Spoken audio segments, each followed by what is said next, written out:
sculpted lines, impressive hardware, aggressive stance. It can only mean one thing. 'Tis the season to get out and tailgate. Right now at every Bob Johnson, buy any new or used truck, we'll throw in a Mafia-ready folding table absolutely free. Bob Johnson, this is where the savings are. Bob Johnson. And now, another Rock Sports Network presentation.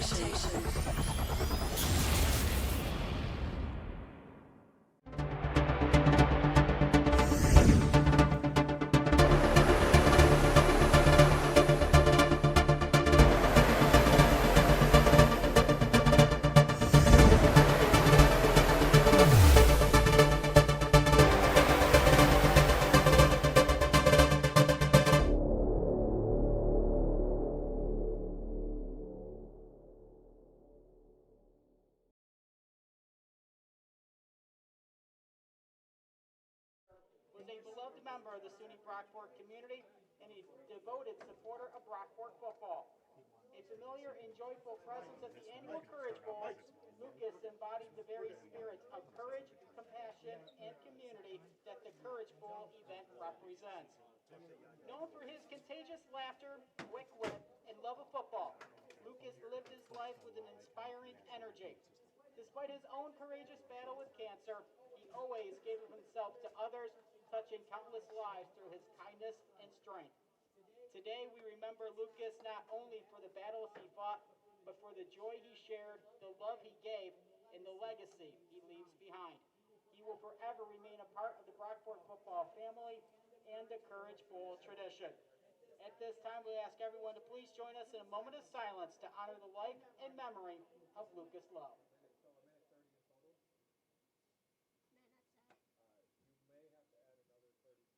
Thank you. Please remain standing for the playing of the national anthem.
All right, ladies and gentlemen, welcome to the Rock Sports Network Golden Eagles Game of the Week here on Rock Sports Network, brought to you by Bob Johnson Auto Group. I'm Ryan Lasel.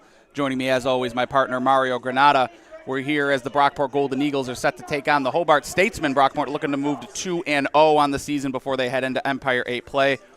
Mario, they're getting top 25 votes, or the first team off the list, looking to get back into the top 25 for the first time in 3 seasons.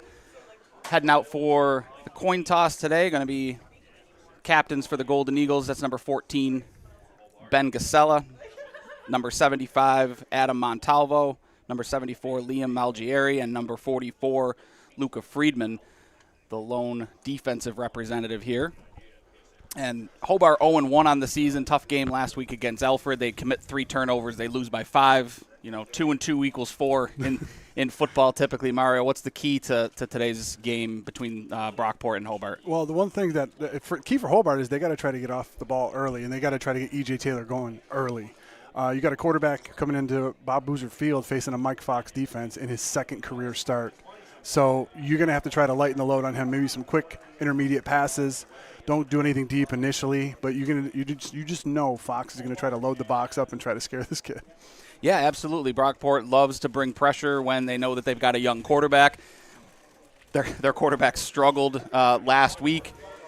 did Conrath. He was only 13 of 28, so under 50% completion percentage. But yardage-wise, he broke the Hobart record for most passing yards in a debut with 186. So yeah, and probably not likely that because of the turnovers and because of the position that they were in, they end up only losing by 5. So you don't know how does his day pan out if they don't have those turnovers, But it's going to be interesting to see. You got two, like you said during the pregame, Ryan. You got two teams that almost are like the Spider-Man meme, where they mirror each other. Like they want to play tough, pounding defense, and they want to run the ball down your throat. And we're going to see who can get the game to play into their hands more. How many games have we called like this, where a special teams play is something that usually decides it? So one play makes the difference. E.J. Taylor, the running back for Hobart. Isaiah Simmons, the running back for Brockport. Two studs in their own right. Isaiah Simmons, 176 yards and 3 touchdowns on the ground last week. Coach Mangoni loves his workhorses, and Simmons is every bit as that. Brockport is going to kick it away here to Hobart to start this game. Also, point of note, Gasella closing in on 3,000 yards passing for his career. Back to return for Hobart, Taj Jackson, the near returner. The far returner is number 32, Kieran Cotter. Kicks away, and it looks like it's going to be Jackson right at the goal line. He's out across the 10, finds some room to run across the 20, and he's hemmed in by a host of Golden Eagle tacklers out to the 25-yard line. That's where we're going to get our first look here at the Hobart Statesmen offense, led by Aiden Conrath.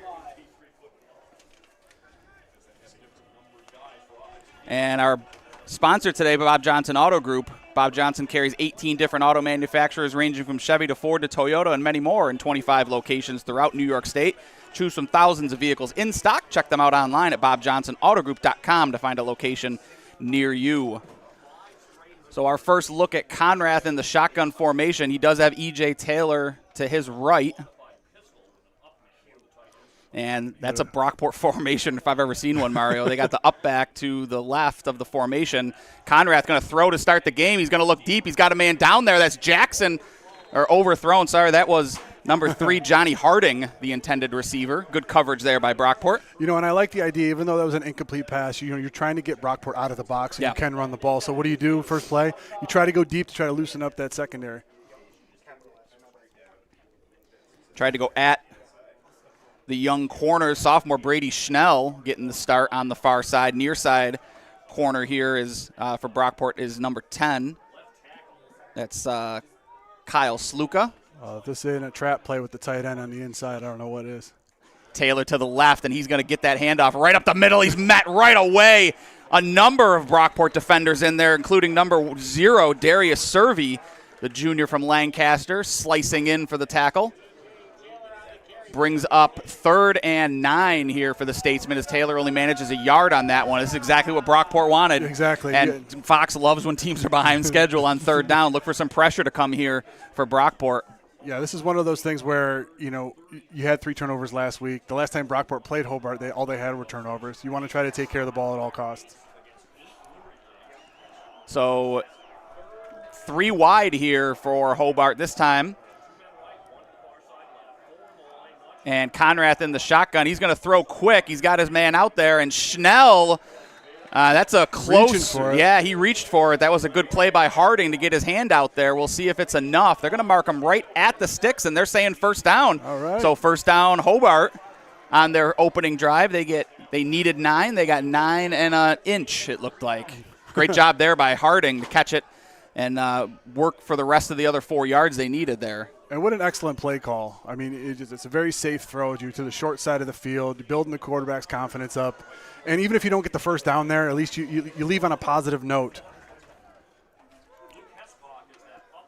Taylor to the right again. Brockport shifts their defensive line. They're going to get a jump there. Good job by Brockport. That's number 68, Javon James, the sophomore from Scranton, who jumped on that one.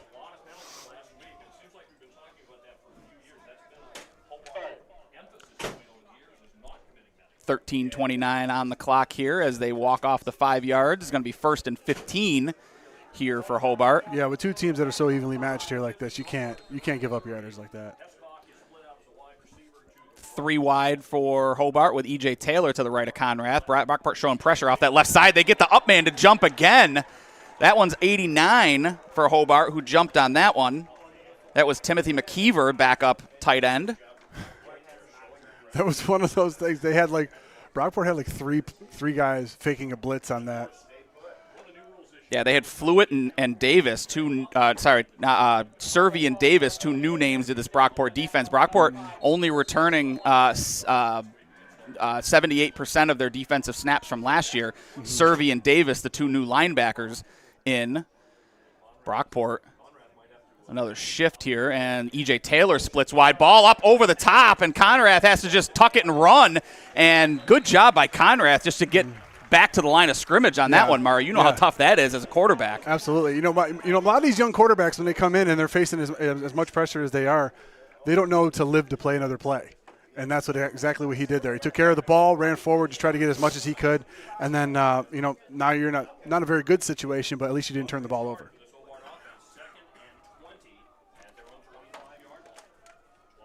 So once again, they come out in that Twins open look, the modified pistol. Brockport look like they're in a cover 2. High snap, and Taylor gets the call, and he's wrapped up right away. That's number 91 in there for Brockport. Jason Thomas, the first man to the ball. Jason Thomas, one of the returning seniors here for Brockport along that defensive front, along with Alan Ramirez Jimenez, a name that probably sounds familiar if you've tuned in over the last few seasons of Brockport football. About 12 minutes here left in the first quarter. Hobart still in their first drive of the day. He looked like Oliver slicing in there trying to stop that play. 3rd and 20 here for the Statesmen, right back to the 25, which is where this drive started after the penalties. And Brockport just keeping everything in front of them here. Looking to pressure off of the left side of Conrath. And here they come, and he's throwing quick over there to Harding, and Harding gets across the 30 to the 35-yard line, so he gets back to the original line of scrimmage, picks up 10, and that's going to give Hobart opportunity to flip the field here with a decent punt. Their punter struggled last week, but he's going to give it a go this time. That was almost like a modified screen over there with the trips formation. 2 receivers go out and just block. You just throw it to the up man in the back. Leone back to punt, Mario. He's a second-team preseason All-American punter here for Hobart. So yeah, if there's anybody that can flip it, it'll be him. Oh, almost blocked there. Good punt there, but it's going to bounce at about the 22-yard line. High bounce, and now it's going to cross and now across you see why. The 5 and right down. What a punt there by Leone. Now down to the 2-yard line. That's where this Brockport defense is going to take over. It's not talked about a lot, and it's not very flashy, Ryan, but the ability to absolutely flip the field after having 2 false start penalties. Now you're having Brockport start behind that 8 ball. Then we talk about behind schedule. You don't want to start at the 2. Absolutely. We're going to get our first look at this Brockport Golden Eagles defense here, or offense here, led by Ben Gasella, and number 2, Isaiah Simmons, out with him in the backfield. Simmons, again, 176 yards and 3 touchdowns last week. He was pushing 200 all-purpose yards after you add the receptions in. 3 wide here for Brockport. And it's Simmons early right up the middle. He's got a little bit of a push there, so some room to work. He's going to pick up 3. 2nd and 7 here as the Golden Eagles go hurry up.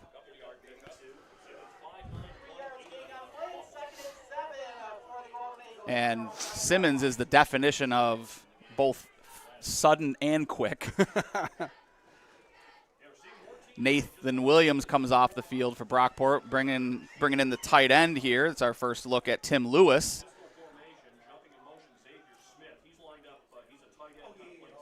And there's Simmons again. They love that formation where they move the fullback from left to right. Yeah, one of the things that we didn't really mention at the pregame, Ryan, and as I was looking at Hobart warm up, every single one of their secondaries either 6'1" or 6'2". Yeah. Yeah. It's a little bit intimidating when you're trying to run out there. Xavier Simmons is the up man on this offensive formation. He's to the right of Gasella as well as Simmons.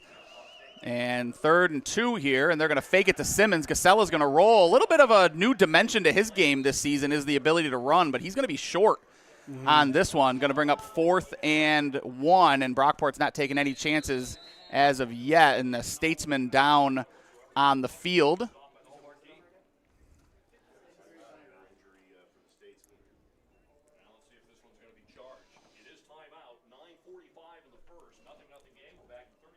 Down for Hobart. That's number 94, Billy Brosco, that's down. We're going to send a shout out to our sponsors here. Our first half sponsor, Lattimore Physical Therapy and Sports Rehab. At Lattimore, their physical therapists enjoy the work they do and bring a positive attitude to their patients' therapy experience. They want their patients' therapy to be something they look forward to each and every session. If patients tell their friends and family about their success at Lattimore, they know they've done their job. LattimorePT.com. 9:45 here left in the first quarter. We're going to go ahead and take a break here as they tend to Brosco. We'll be back on the other side with the Rock Sports Network Golden Eagles Game of the Week. Home of the world's greatest cheeseburger offers Bill Gray's Great Plates, topped any way you want them for $9.99 every Tuesday and now Sunday. $9.99 Great Plates, Tuesdays and Sundays. Gimme, Bill Gray's. Bill Gray's, home of the world's greatest. All right, we are back here. Brosco up and off the field under his own power, so that's good to see. And Brockport set to punt it away here to the Statesmen. On to punt Connor Parker for Brockport. He's a freshman out of Syracuse. Not much work last week against Buffalo State. He only had 1 punt. Brockport ready to give Hobart their second offensive possession here. Good line drive punt. It's going to bounce at the 45, and it's going to be fielded at the other 45 by Harding. And Harding runs out of bounds just across midfield at the 49-yard line. So Hobart's going to get a good start here with their second offensive possession, and that's what we talked about, Mario. They flipped the field on that one. That's usually one of the things that befall teams that come in here to Bob Boozer Field is that they'll make those mistakes early. Brockport will capitalize. Well, once you got a second-team All-American punter, you flip the field, you force their hand. Brockport's hand on the offense. They really couldn't call their entire script that they wanted to.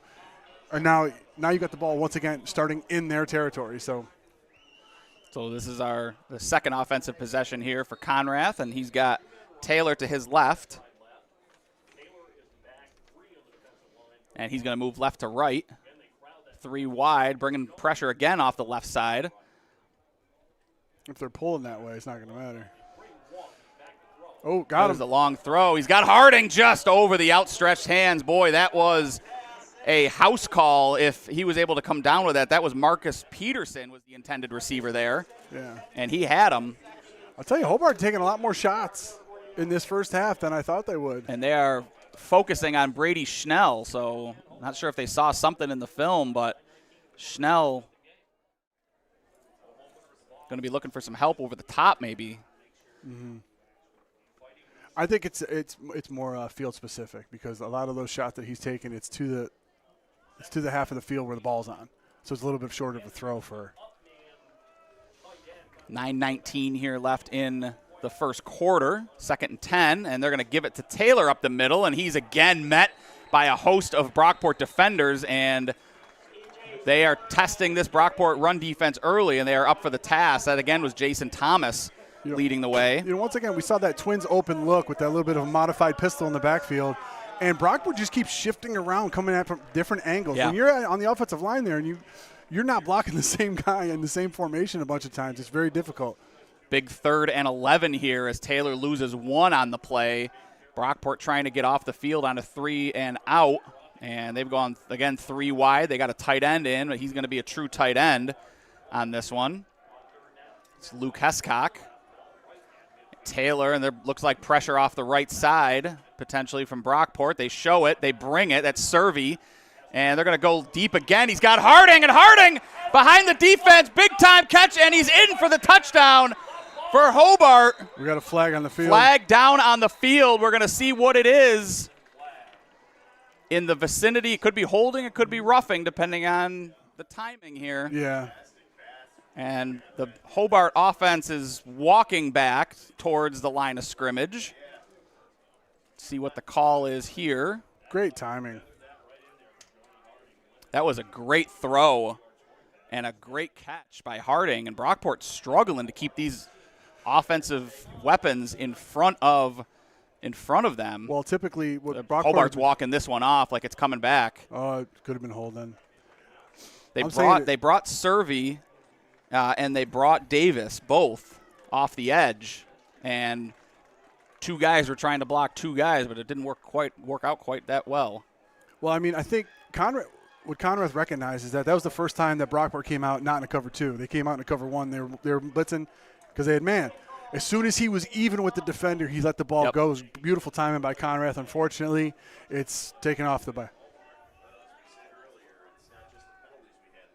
So 10-yard loss instead of a 51-yard touchdown for Hobart. And it is 3rd and 21 here, and we're going to get another whistle. Looks like the refs are maybe trying to get the clock right. So they want to get the 8:21 back on the clock here. They're looking for 8:21. So Brockport here. Yeah, if they're not coming out in a cover 4, I don't know what they're coming out in. It looks like it is a deep cover 4 here. They're going to keep everything in front of them like they did the last time. This was 3rd and long here. Conrath, now they're showing pressure off the corner. Now they're backing off. Brockport's throwing a lot at Conrath today, just pre-snap.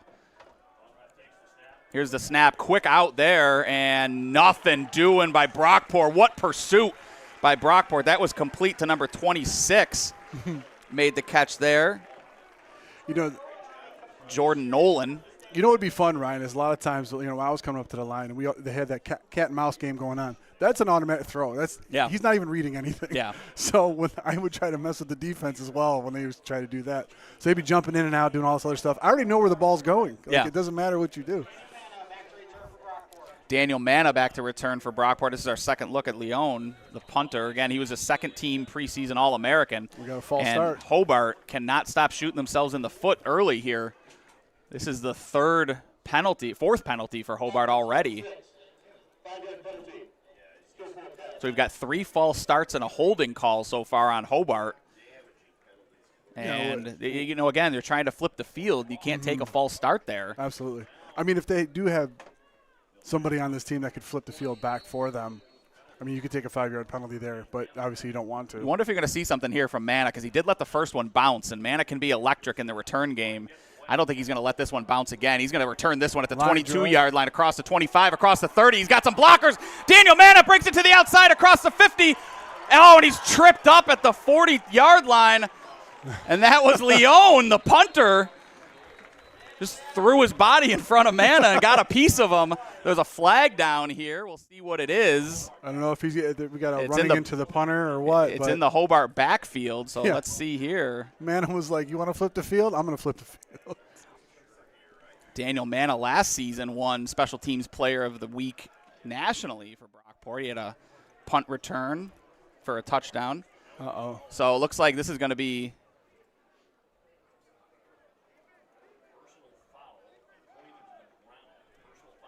so it's going to be a roughing the kicker penalty for Brockport. That's going to be a first down for Hobart instead of a big return. Ryan, it's interesting to see. At least, we got half the quarter done. Half the first quarter is done. We got 7:31 left. Looking at it, 2 very disciplined, well-coached teams, fundamentally sound teams, having these penalties happen. Yeah. It's very, very uncharacteristic of them. And that's one that Coach Mangoni is going to want back. Now his defense back on the field after what they thought was a stop, and a big return by Manna gets erased. And now teams have exchanged, again, the Spider-Man meme, Mario, they've exchanged big-time plays getting called back. First the touchdown for Hobart on a holding call, and then a big return by Manna for Brockport with a roughing the kicker. I wonder if you take a shot here because of the big play return. Here you go. There's the throw. He's going to throw deep. He's got Schnell down there. He's got a man, and Schnell, great job in coverage by Brady Schnell, just gets his hand in there. Boy, if he would have turned around, Mari, he might have caught that. Yeah. It knocked the 3 off of Harding's jersey. Yeah, and that's we've seen that. We've been around the block enough to see that. You just have a big turn of events like that. Your opponent just had a big punt return that got taken away. Let's try to capitalize. It's almost like a turnover. So second and 10 here for Hobart. Not a bad toss by Conrath, though. At their own 49-yard line. So E.J. Taylor to the right of Conrath. Taylor's struggling to get going here. He had 100-yard rushing last week. Back in a cover one. Here's pressure right up the middle. He's going to throw to Taylor out of the backfield, and he's shoved out of bounds. And that's Luca Friedman who gives them a good shove. But that's enough for a Statesman first down as Hobart, their second drive got extended with a penalty. And I got to ask you, Ryan, given the game plan of Hobart in the first quarter, do you think they want to try to get Taylor on these inexperienced linebackers of Brockport? Is that why they're trying to open up the secondary a little bit? Yeah, I think they're trying to get that secondary to back off a little bit so they can find Taylor underneath. They found some success with that last week. 3 wide receiver here as the clock moves back in a cover one. He's going to take down. a shot Big here. Pressure up the middle and just gets rid of it to avoid the sack. Good job there. Number 92 breathing down his neck there for Brockport. That was Vinny Pisa. It was very good composure on Conrath right there. Pisa did a flyby, tried to keep him from throwing it, and he grabbed his shoulder pad. And good job there by Conrath to get rid of the ball. It could have been a big-time play for the Brockport defense. Second and 10 instead. 6:41 here left on the clock. Once again in that Twins open look with the H-back. Oh. And they got another jump here. That's the 4th false start penalty that we're going to get Hobart on.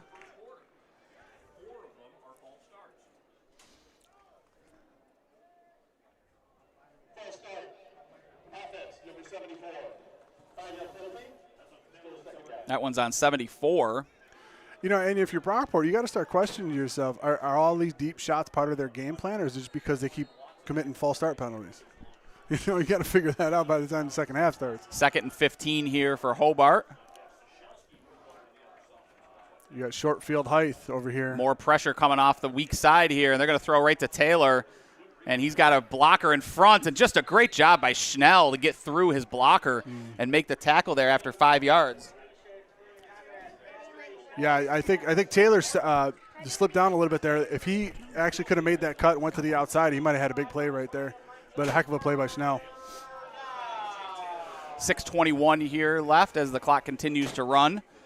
3rd and 11 for the Golden Eagle, or for the Statesmen. Brockport looking to get off the field here. And another thing with that pass play in particular is the big plays that they've had have been toward the bottom of your screen, ladies and gentlemen, if you're looking. So he has a lot more room for him to maneuver. You might see that slot run a fly route once again. He's going to throw, replace the blitzer. Harding thrown out of bounds by Schnell, and decision time here for the Statesmen. And you got to think they're in go position here with 3rd and 3, or 4th and 3, sorry. Yeah, you're probably going to have, what are you looking at, about a 42-yarder, or you try to go for it? 4th and 4 is the official marking at the Golden Eagle 28-yard line. So, yeah, it'll be a 45-yarder from here. So, yeah, and if you lose it here, you know, I mean, I'm not terribly upset if I lose the ball here and I get incomplete or something happens. I'm fine with that. And so far, Conrath has done a really good job against the blitz. I think he's making Mike Fox think about whether he's going to bring pressure or not. They're not going to bring pressure here. Across the middle, he's got his man, and that is Harding again, and he's loving that matchup. That's actually Peterson. That's Peterson, 5. Yep. And they're going right at Brady Schnell. Heck of a play.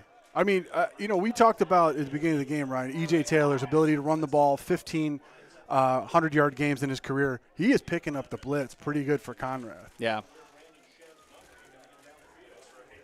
That the original 3-down back is the one you can block on 3rd down. So now they're down into the red zone here as they're set up at the 12. They're going to hand it to Taylor. Taylor looking for some room and nothing doing. Darius Servey introduces himself. Turned Taylor into an uncrustable. Stonewall Taylor. Taylor's a big back, 5'11", huge. 215. Yeah. And Servey, every bit as big, 5'11", 225, and that was a collision in the hole. Yeah, that doesn't do him justice. I was on the field when they were doing warm-ups. He looks like an Avenger, right? He's a scary. Second 9 here for Hobart, and an uncharacteristic long drive that this Brockport defense is giving up. And on this drive so far, we've seen a 51-yard touchdown pass come back with a holding and a punt come back with a roughing the punter penalty. We're going to get our first time out of the game here at 4:07 left. Our first half sponsor, again, is Lattimore Physical Therapy and Sports Rehab. Lattimore Physical Therapy's network of clinics currently offer 30 locations throughout the area, including Spencerport, North Chili, Greece, and right here in Brockport in the Wegmans Plaza. They provide access to more than 90 certified physical therapists who have experience treating most conditions in sports injuries, and in most cases are able to schedule their patient's first appointment within 1 week. They offer initial consultations within 24 hours for your convenience. LattimorePT.com. So Brockport in a battle, Mario. You said it during the pregame. You were targeting maybe 7-0 at halftime, and so far that's holding true. It's 0-0 as we're approaching the end of the first quarter.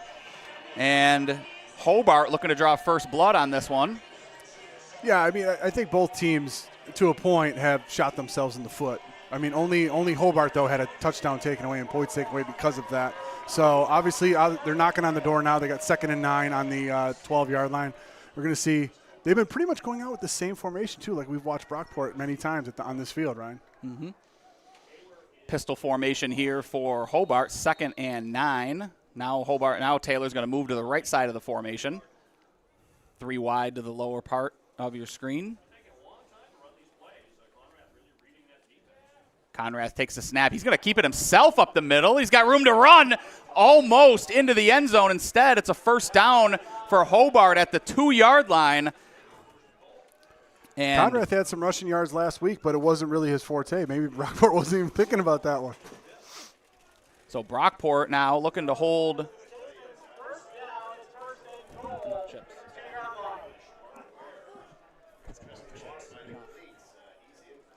.338 left here in this first quarter.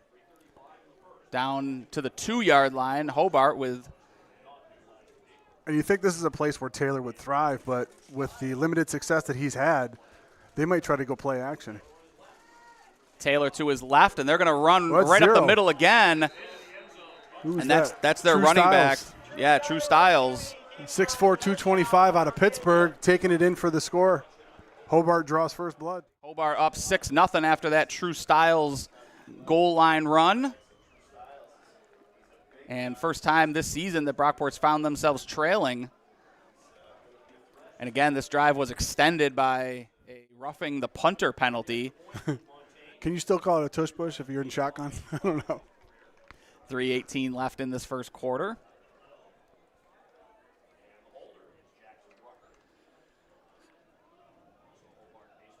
Hold is down, and the kick is good for Hobart. So 7-0 here, Statesmen over the Brockport Golden Eagles. Well, Hobart ended up getting their touchdown on that drive. It just took a few more plays longer.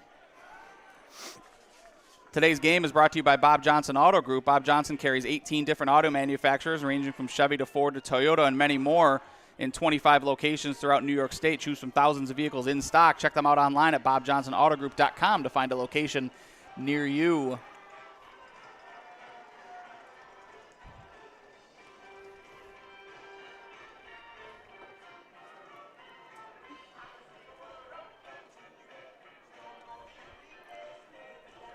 So, Ryan, as we all expected, 3:18 left in the first quarter, 7-0 Hobart. We thought this was going to be a heavyweight bout with shots on both sides. Interested to see how Brockport will respond on this possession. If they're able to go down and get any kind of points, would be beneficial for them. But this Statesman defense is actually pretty tough. So the only time that we saw, I mean, they were inside their own 10. So obviously the script, Mangoni's script, he couldn't really run the whole thing that he wanted. So interested to see what happens on this set of downs. Uncharacteristic drive, 13 plays on that scoring drive for Hobart. Again, extended by a roughing the punter penalty on 4th down, but they also had a 51-yard touchdown pass called back. So set to kick it away here. You almost wish that would have stood because then you can correct that. The Little team pooch kick methodically there, going and it's down. going to be kicked to the up back, and that's number 9 who fields that one. He's got a little bit of room to run. Number 9 for Brockport there on the return. That's Xavier Smith, the tight end. And I don't think Smith thought he was going to get an opportunity to run back there, but good job by this Brockport team to be ready for those types of plays. Those can sometimes catch teams off guard. Absolutely. So Brockport takes over at their own 34-yard line here. It's our second look at Ben Gasella and group. Isaiah Simmons to his left. Looks like they're bringing pressure off the right side. They're going to hand it to Simmons up the middle, and he's wrapped up right away. Nowhere to go there. And just a heads up for all you Statesmen fans, Billy Brosco is back in the game after leaving the field with an injury. He's good. Goodridge on the tackle there. Gain of 2 for Simmons. And now they bring back in Xavier Smith, the tight end. They're going to fake the handoff. He's going to throw it to Smith out in the open field. Smith with a little move and lowers his shoulder for that first down. He introduced himself to Zashawn Dixon. Coach, I'm warmed up now. I had the kick return. Give me the ball. Yeah, that's the kind of hit that makes Dixon think about going low the next time he's trying to tackle him in the open field. But the proverbial business decision. So that was an interesting little wrinkle that we have not seen out of this Brockport formation yet. New wrinkle for this season. Gasella, he's going to swing it out and out past the outstretched hand of Isaiah Simmons, and Simmons would have had a little bit of room to work there. Yeah, and that's linebacker one of those, over in coverage on him. That's one of those things you want to do as we look at 2:18 left in the first quarter. That's one of those things where if you want to open up the middle of the field, you start throwing those swings and those out patterns, the linebackers start cheating there. And then what happens? You can hit the tight end on the steam in the middle of the field. So Casella looking to try to get something going here. Luke Lockhart, the receiver to the lower half of the formation. One of the returning players from last season. Gasella looks to throw across the middle, and it's intercepted. Picked off by number 1 for Hobart. That's Alex Smith. We talked about it pregame, Mario. It's going to be the team that doesn't make mistakes, and Gasella threw it right at Alex Smith, and he came down with it. What a catch by Smith. That was one of those where Gasella tried to fit it into a nice tight window. But the one thing that comes with having such big defensive backs on this Hobart team is that they're so long, it's hard to get around them. So, but, I mean, true to form, that's what he was trying to do. He was trying to open up the middle of the field. Alex Smith made a heck of a play jumping right in front of that. So this is the Hobart offense back out onto the field here, led by number 7, Aiden Conrath, and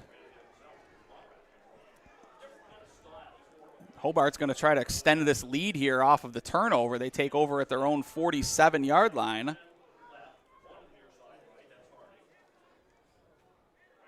Hobart takes the snap, and Conrath is going to pump and go. He's got a man out there wide open, and the ball came out. I'm not sure if they're going to call that incomplete. Yeah. Yeah, that was the right call. Bang, bang play, as they say. Yeah. I didn't know if he had a Ryan, we see this every week. It's a football move, 2 feet down, tucking the ball. All Who this knows other what stuff. a catch is? I have no idea what a catch is anymore. But, the aggressive nature of Hobart coming up, going against this Brockport defense is actually very interesting today. 2:07 here left in the first quarter. Still just the first quarter here. Conrath with that cover 1. He's going to try to take a shot. Throwing some pressure. He's going to dump it out to his running back out of the backfield. That's number 32 on the catch there. That's Kieran Cotter, and the first down for Hobart, and they're just keeping these chains moving. Yeah, and what better guy that you want to get out in the open field than your kick returner? Yeah. It's an excellent play by Hobart right there. But, I see Hobart shifting into that cover 1, and it seems like they're just giving Conrath the answers to the test here. Conrath already 7 for 11 today. With 2 drops. Yeah. So, he's having a heck of a day. 1st and 10 here, and they're into Brockport territory at the Golden Eagle 38-yard line. Have not seen Taylor yet this series.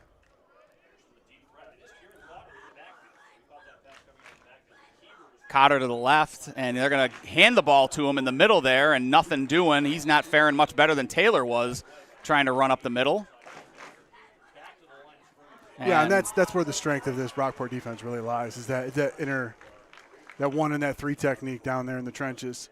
Kanye Davis comes up a little raw there, and here Taylor's comes Taylor back in. Taylor looks like he might be running a little gingerly, but maybe something to keep an eye on as the game wears on here. Well, this is the first time we've seen him since he got sandwiched down at the goal line over that last series. So, wind knocked out of him, chest, could be something like that. 3 wide here for Hobart. 45 seconds left in this game, in this quarter. Sorry. Conrath looking to throw, a lot of pressure up the middle, and boy, this Hobart offensive line has done a great job so far in this Brockport defensive front. They're trying to throw a number of different looks at them blitz-wise, and the offensive line is holding up. Yeah, and one of those things that they're doing is Taylor. Is Taylor back there as well? He has been anyone that has gotten free when it tried to have a beeline at Conrath has been picked up by Taylor. So that's the question now. If you're Hobart or if you're Brockport, are you going to send 7? You're going to send an extra one that they cannot block? He'll just dump it out in the flat. It's really, really tough. 3rd and 10 here for Brockport, or for Hobart, as Brockport looking to get off the field potentially, but you got to think that Hobart might go if they get even 5 yards here. Pressure coming off the edge. That's Kanye Davis, and good job by Conrath to spin out of it, and he throws and just throws it away. Boy, Kanye Davis had Conrath dead to rights, and Conrath spun off him and made a nice little move there. So it's 4th and 10 here, and it looks like Hobart's going to go. Now, is this a little bit too much? This is, maybe a little. Because we have seen Brockport in the past, 4th down, similar situation, they punt it. Yeah, They do the quick kick, yeah. Do a quick kick. This, to me, is you got a chance to pin them low. You're up 7-0. You just got an interception. Pin them deep. See if they can get out of their own end zone. Let's go. 3 wide here for Hobart, and Taylor's going to line up to Conrath's left. Brockport looking to get off the field here. 4th and 10. Showing pressure up the middle. And here they come, but we're going to get a whistle first. And what's the flag here? It's from the back judge. Is there too many men? Delay a game? They probably try to get Brockport. Oh, delay a game. Yeah. Yep, makes sense. Makes sense. Try to draw them off sides and then punt. Yeah. And it's kind of if they get the offsides, they'll go for it. If they don't, they'll punt. And no harm, no foul. They'll let their second-team All-American punter try to pin Brockport deep here. Manna with a big return last time. Now Brockport's got to be careful. They've already picked up one roughing the kicker penalty here. It extended the last Hobart drive and led to points.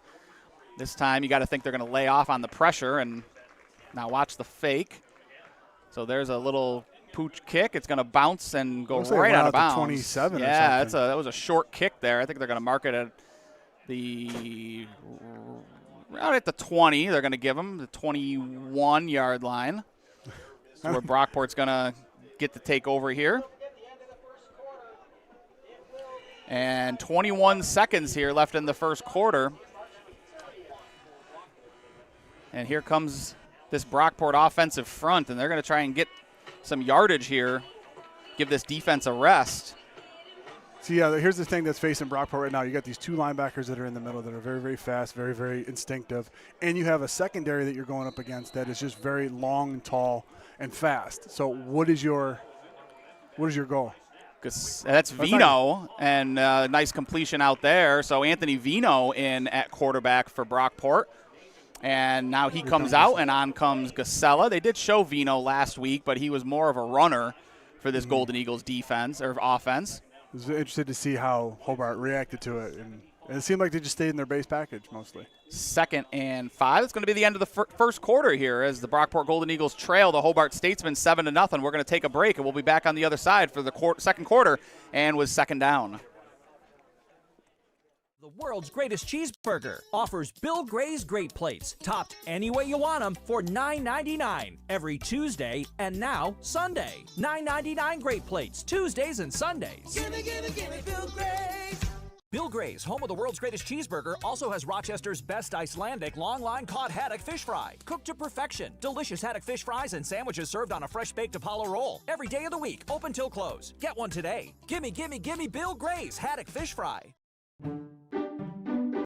Honey, who's got the best deal on Bob Johnson. flower pots?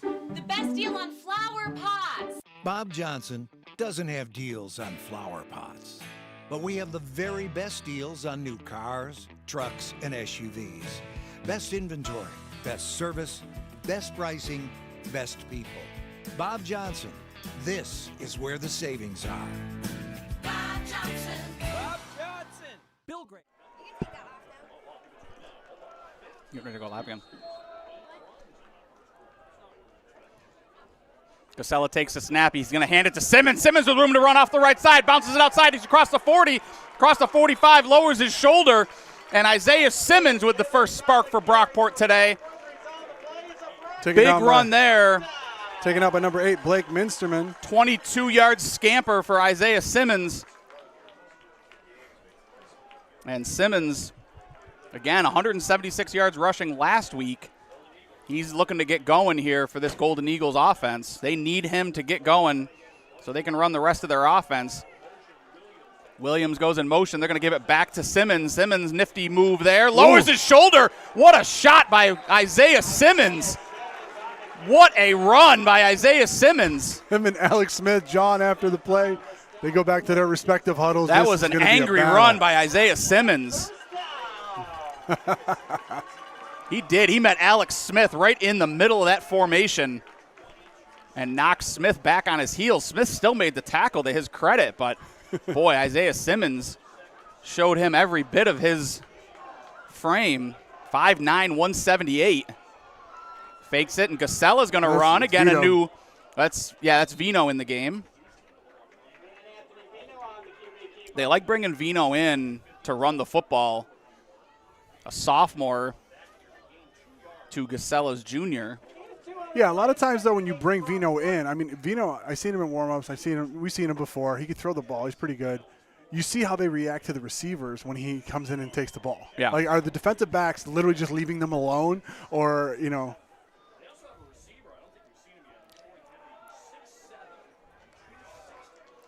So Casella in the shotgun. Simmons to his right. He's going to fake it to Simmons. He's going to throw. He's got his man there. And nifty catch made there. That was number 3 on the catch, Sal Weller. And Weller, a freshman from New Hartford. And Weller did some kick returning last week for Brockport as well. So he's kind of the Daniel Manna replacement when they want to give a little bit of a different look. And out comes Casella, in comes Vino.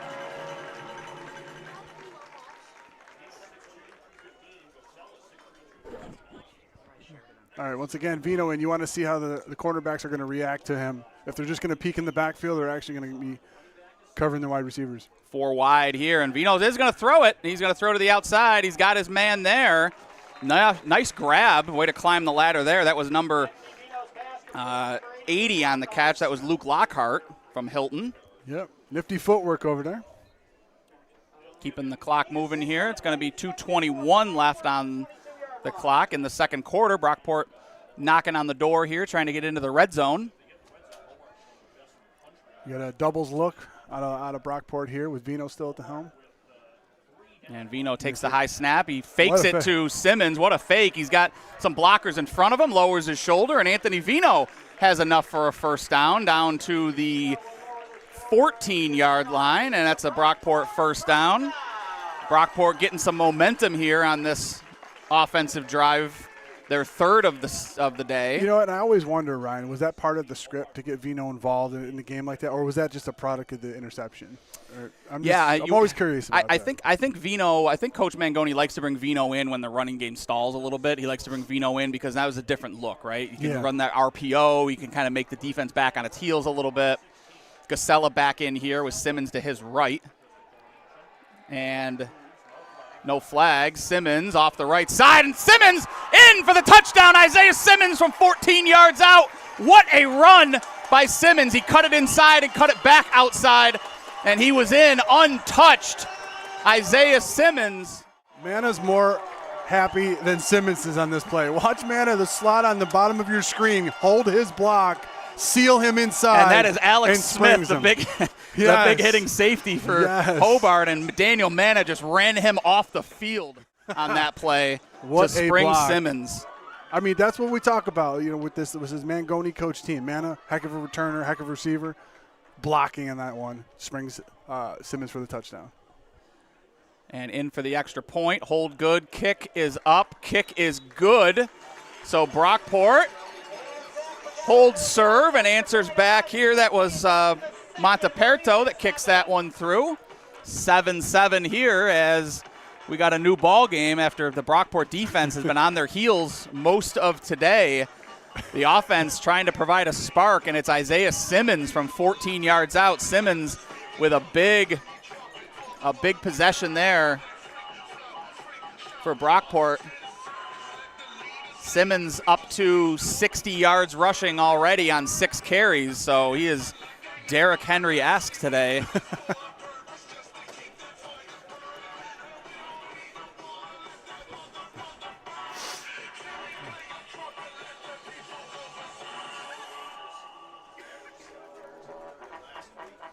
Isaiah Simmons, 49 yards rushing just on that drive, and that's what they needed from him.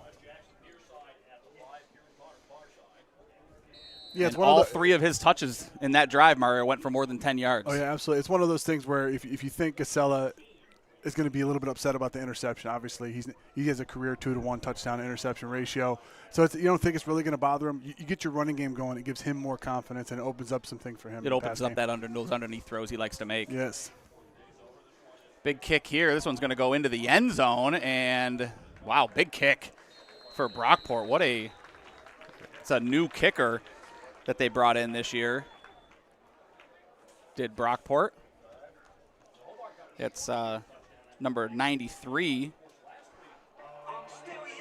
The kicker for Brockport. Oh, that's Zach McGowan. So McGowan's not a new face. He's the returning kickoff specialist from last year. But, boy, I don't think I saw him give one a boot like that last season, Mario. Good for him, putting in the work in the offseason. Even he's excited over Simmons' touchdown run, I got to tell you. So now we're going to get our next look at Hobart, and they're back out there. E.J. Taylor, the running back. Aiden Conrath. When they try to go to that cover 1 look, it's a lot of times Conrath wanted to go to the short side, so watch the bottom of your screen if they tend to shift over. Quick pitch there to Taylor, trying to get him out in space, and Brockport does a good job of pursuing. He's going to pick up 6 on the play, though. Mm-hmm. Taylor, that's a little wrinkle that they just added, that drive. First time we've seen the quick pitch today. Yeah, I mean, we talked about it in pregame, Ryan. This is going to be a heavyweight bout of teams that were very, very similar. Okay, you got your running game going? Well, here we go. Watch out. They've got to get Taylor going. Although Conrath has been throwing the ball fairly well today, they are a running team first and foremost is Hobart. So they're going to try and get things going here with E.J. Taylor. 5 straight games with 100 yards or more for Taylor. There goes Peterson at the top of your screen. Watch him. Fakes to Taylor. They're going to go deep. And what a catch by Peterson. Wow, that was good coverage by Brockport, but Peterson just went up and took it down. I tell you, they love going to the short side of the field when they have that one-on-one matchup in a cover 1. He sees that the safety's in the middle of the field moving toward the hash. I got my one-on-one look. I'm going to go deep. He just puts it up, lets him get a play on it. And Sluka had good coverage on that one, just couldn't quite get his hand in there.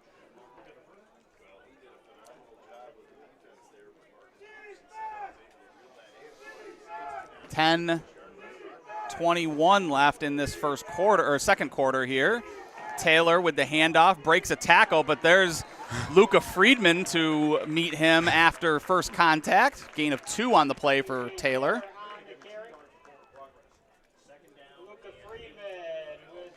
Luca Friedman, the returning senior captain for the Brockport Golden Eagles this year. What do you call him? One of those throwbacks? Doesn't put any wristbands on other than the play sheet.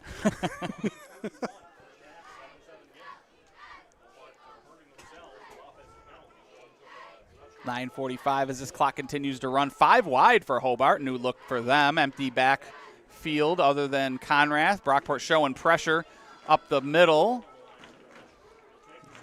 good job by that offensive front, and they fire middle to E.J. Taylor, and Taylor with a catch right at the sticks, and they're going to signal first down here. So Hobart continuing the chains moving.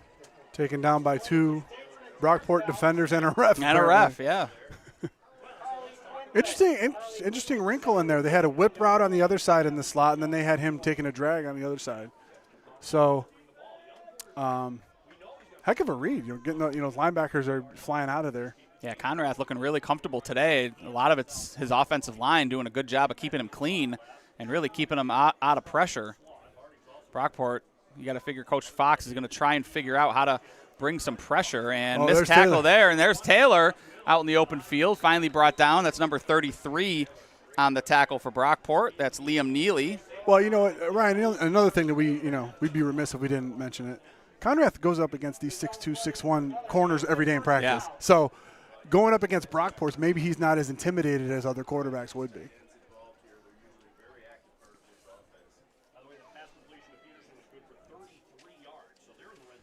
So Brockport is, again, back on their heels on defense. Hobart into the red zone, down to the 16-yard line of the Golden Eagles. 2 tight end set here for Hobart. Taylor to the left of Conrath, and Conrath takes the snap. He's going to look to throw. He's got that outside again and up, and he came down with it. Are they going to call it a catch? No, incomplete.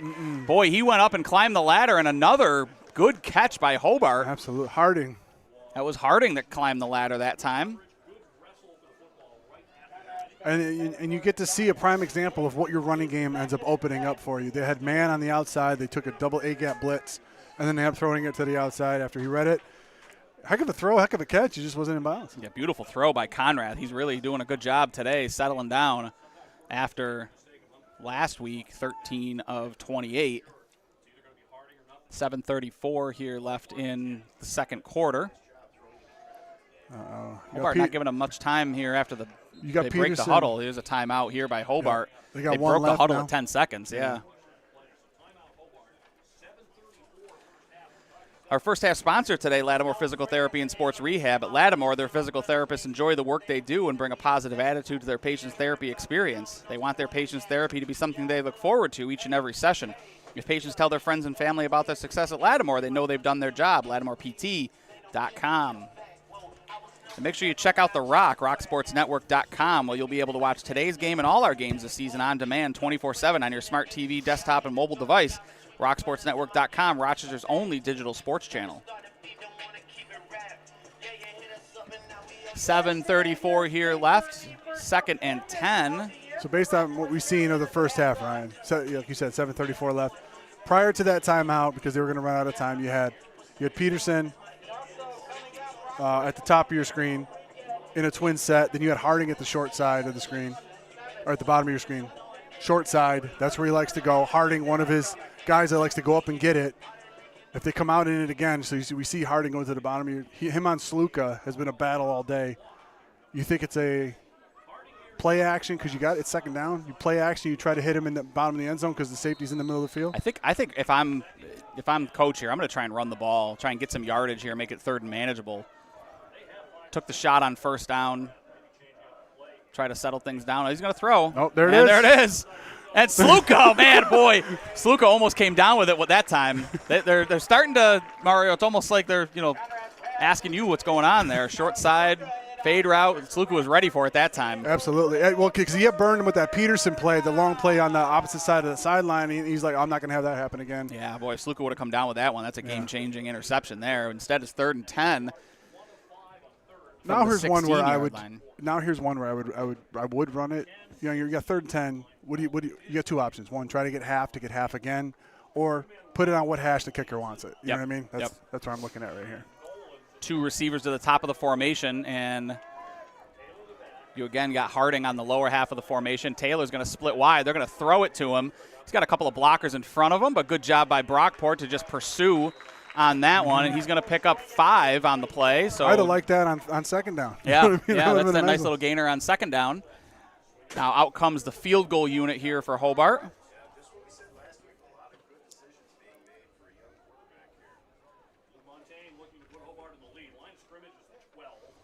So this is going to be a 29-yard try here for.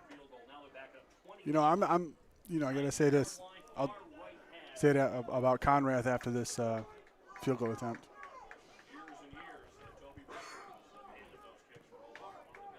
Luke Montaigne on to kick it here. Snap is good. Hold is good. Kick is up, and kick is good. So it is 10-7 here for Hobart as they strike. They answer the Isaiah Simmons touchdown run with a nice drive and a field goal to make it 10-7.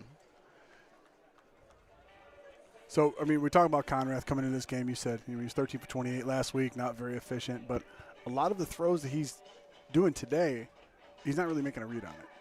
It's a quick screen here. It's a quick screen there. He's throwing a fade here, fade there. It's at one read and out. So I'm interested to see what Brockport is going to try to do to get him onto his second read, or maybe they'll take a pick or two and you know, on the outside trying to throw one of them fade routes for him to make a second decision.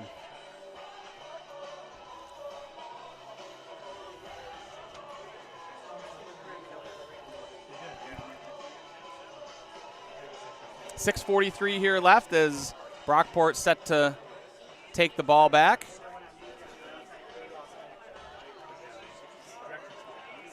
Back to return for Brockport is Simmons and Manna. So two dangerous returners for Brockport if they can get an opportunity here. Now that's last time Hobart kicked it off. They did like a little pooch kick. Wisely. To Xavier Smith. Yeah. I mean, if you're Hobart, are you comfortable giving them the ball at the start at the 40 rather than having one of those guys try to get up ahead of steam? Exactly, yeah. So the up men, again, number 9, Xavier Smith, as well as he doesn't have a lot of. Chamar Ware is the other up man. Not really. They're going to try it again, and there's Smith, and Smith is going to field that one at about his 28-yard line, lower his shoulder. Wonder if they cover with him, thinking about maybe letting it drop. It was pretty close to the sideline. Yeah, it looked like he was going to the sideline. Yeah. I mean, you're making a risk just to make 10 more yards. Yeah. I'd catch that, too, if I was him. 6:40 here left as Brockport set to take the ball back.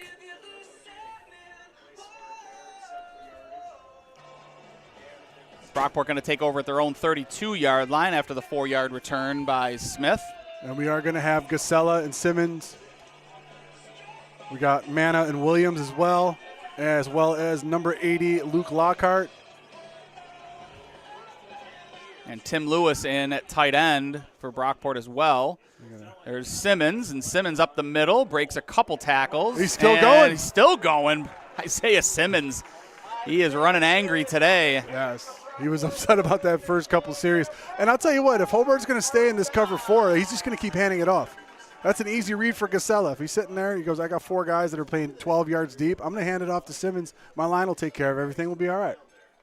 First down run for Simmons continues his trend. That's 4 straight carries for Simmons of 10 or more yards. And he's all of a sudden out over 70 yards. As we approach 6 minutes left. There goes Lockhart in formation, and they're going to get a false start here for Brockport. Interested to see what that would have been.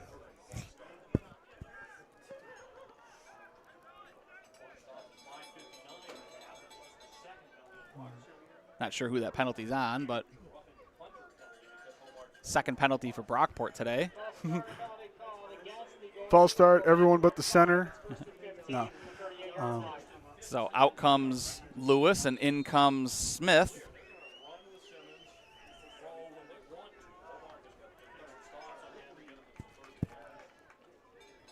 Gasella with Simmons to his right, and they're going to hand it to Simmons up the middle. He spins off, but nowhere to go that time. That was Brosco, their big run defender. Yep. Good job by Brosco.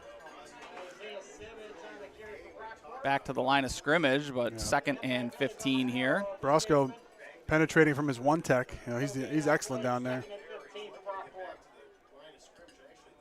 That's why Hobart was a little upset when they saw him down earlier. Gasella takes the snap. He's going to look to throw. Swing pass to Simmons, and Simmons makes a man miss, makes another man miss. Isaiah Simmons doing it all today. Boy, 2 Statesmen missed him in the open field.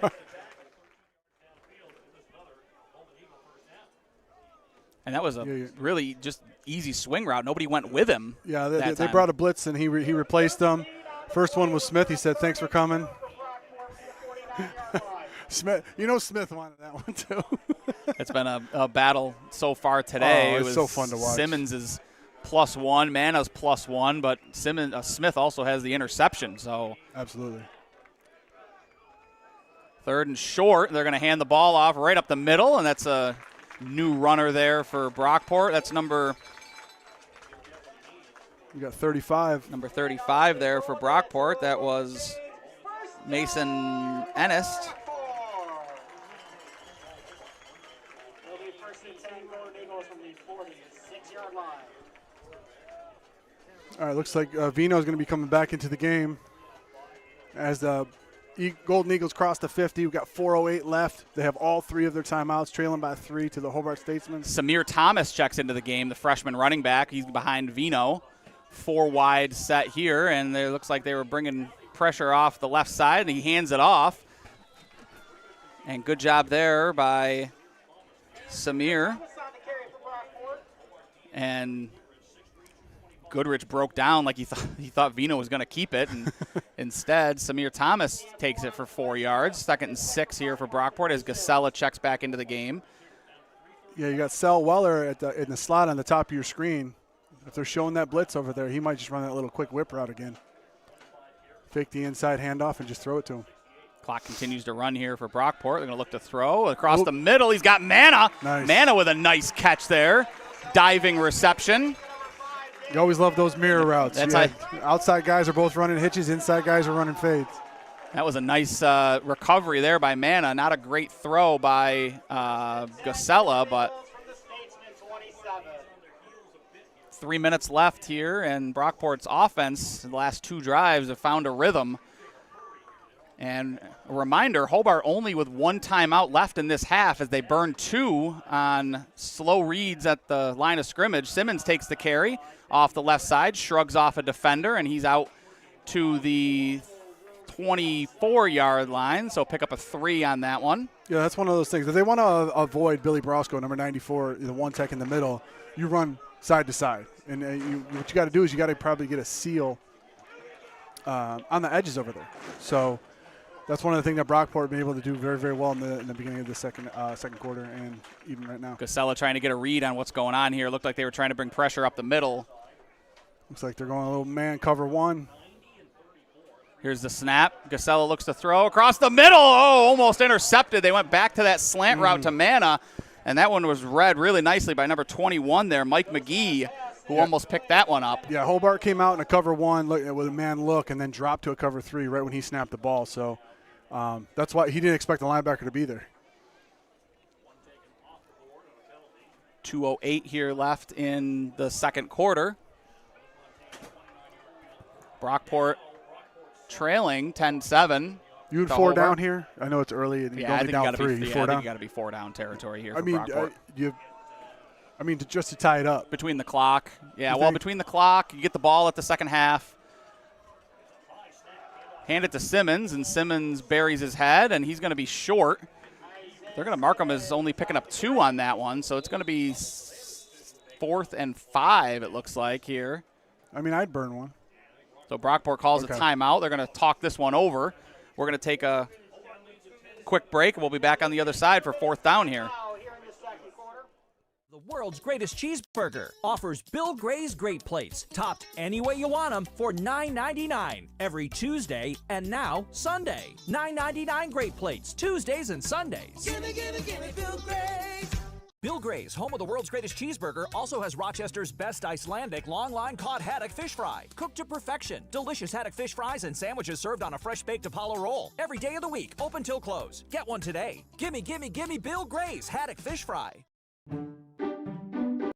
Honey, who's got the best deal on Bob Johnson. flower pots? The best deal on flower pots. Bob Johnson doesn't have deals on flower pots, but we have the very best deals on new cars, trucks, and SUVs. Best inventory, best service, best pricing, best people. Bob Johnson, this is where the savings are. Bob Johnson. Bob Johnson. All right, we are back here for 4th down, and Brockport's going for it. 4th and 4 at the 22-yard line of Hobart. Brockport trying to extend this drive here. It's Gasella with Simmons to his right. Looks like you have a 7-man box up at the line. 4 wide. They're going to send Lockhart in motion. They're going to look to throw, and they're going to throw to Lockhart on a wheel route. Lockhart incomplete. They say he was out of bounds. So Hobart takes over on downs. Brockport trying to extend that drive. It was a nice play design, just a little too far for Gasella. That was, you're on the far hash. You're trying to make a throw to the sidelines, drop it in the bucket 10, 15 yards down the field. I just thought that was it was too long developing for me. You know what I mean? He had the protection that he needed. It just wasn't there. So Brockport defense back on the field. Hobart with 1:54 to work, 1 timeout. They have taken some chunk plays today. This defense looking to get their offense the ball back, or at least get to halftime without any further scores. Hobart looking to make this potentially a 2-score game. Conrath with Taylor to his left. Another quick pitch there to Taylor, and Snell nowhere to go there. Great job there. You call a timeout here if you're Brockport? No. Maybe 2nd down, depending on how things go on 2nd down. You only got 2 left. Okay. I was just saying with the play clock being at 40. Yeah. You know, one of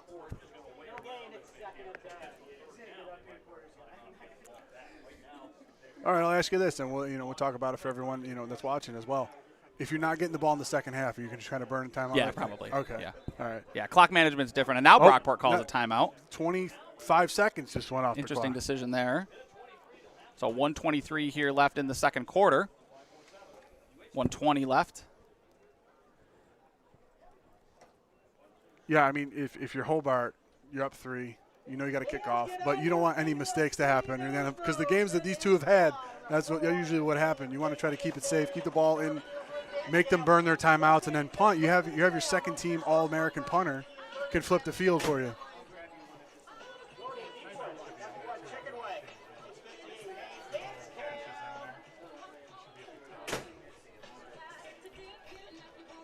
Brockport trailing 10-7 here. It's been a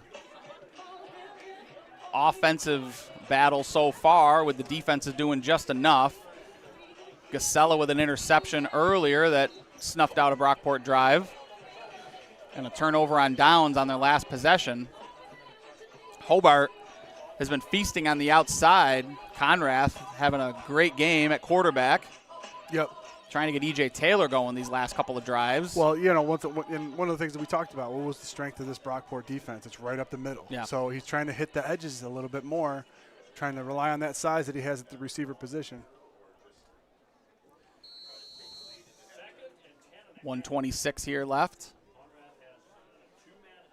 And they're going to hand it to Taylor up the middle. Taylor bounces it to the outside. He's got room to run. He's out across the 30, across the 40, and finally brought out of bounds by number 33 there for Brockport on the tackle. That was Liam Neely.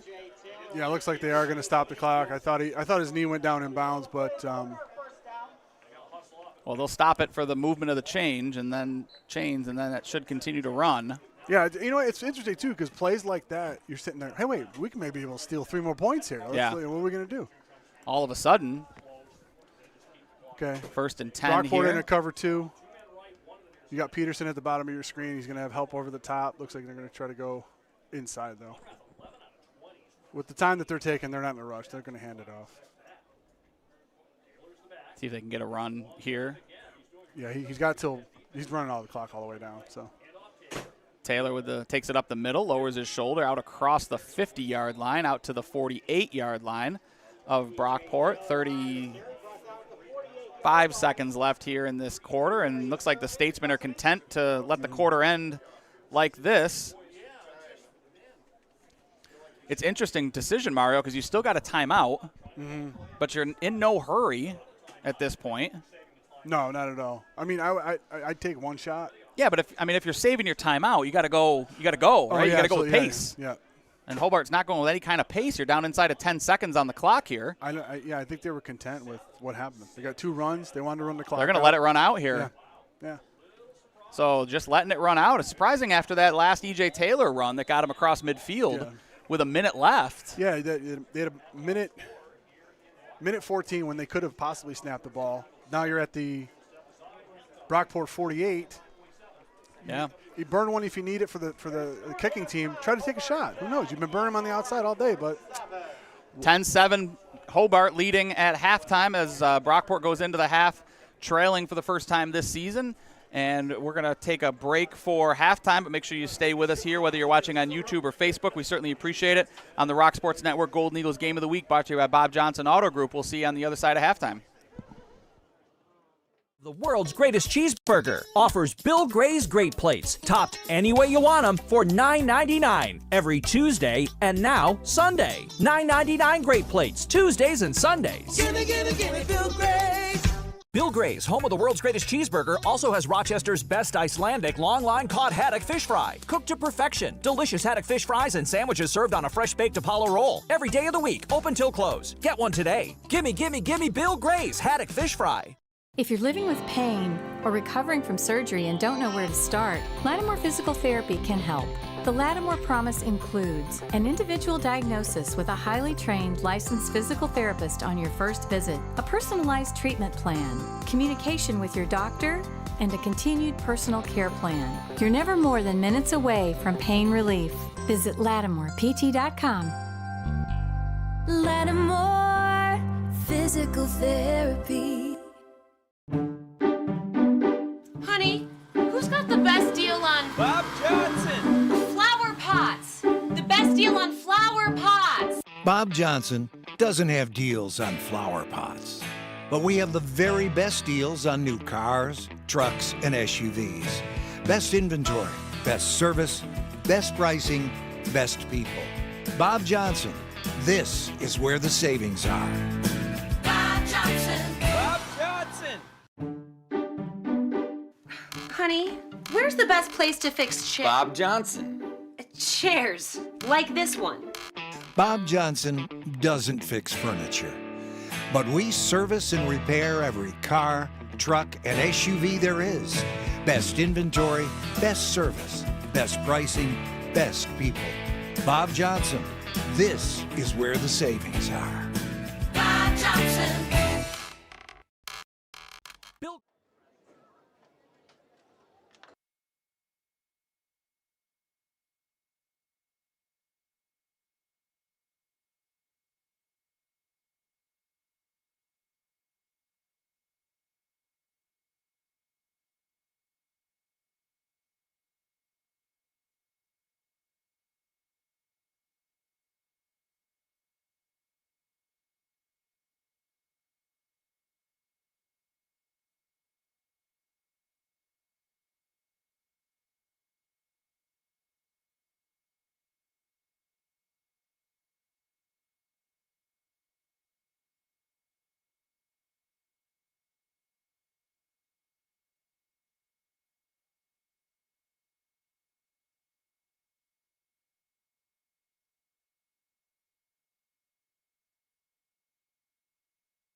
The world's greatest cheeseburger offers Bill Gray's Great Plates, topped any way you want them for $9.99 every Tuesday and now Sunday. $9.99 Great Plates, Tuesdays and Sundays. Gimme Bill Gray's. Bill Gray's, home of the world's greatest cheeseburger, also has Rochester's best Icelandic long-line cod haddock fish fry. Cooked to perfection. Delicious haddock fish fries and sandwiches served on a fresh-baked Apollo roll. Every day of the week, open till close. Get one today. Gimme Bill Gray's haddock fish fry. Honey, who's got the best deal on Bob Johnson. flower pots?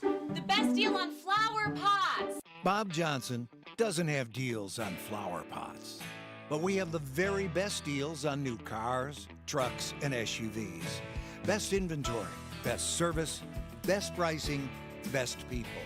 Bob Johnson, this is where the savings are.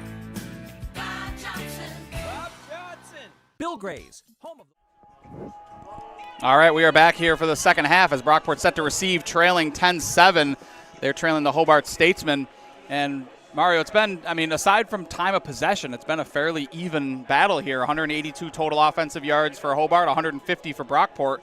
The difference, the Ben Gasella interception and the roughing the punter penalty that extended Hobart's first touchdown drive. So Brockport, if they can clean up some mistakes here, I think they can come away with this one with a victory, and they're going to try and get things going here. Daniel Manna back to return along with number 3, Sal Weller.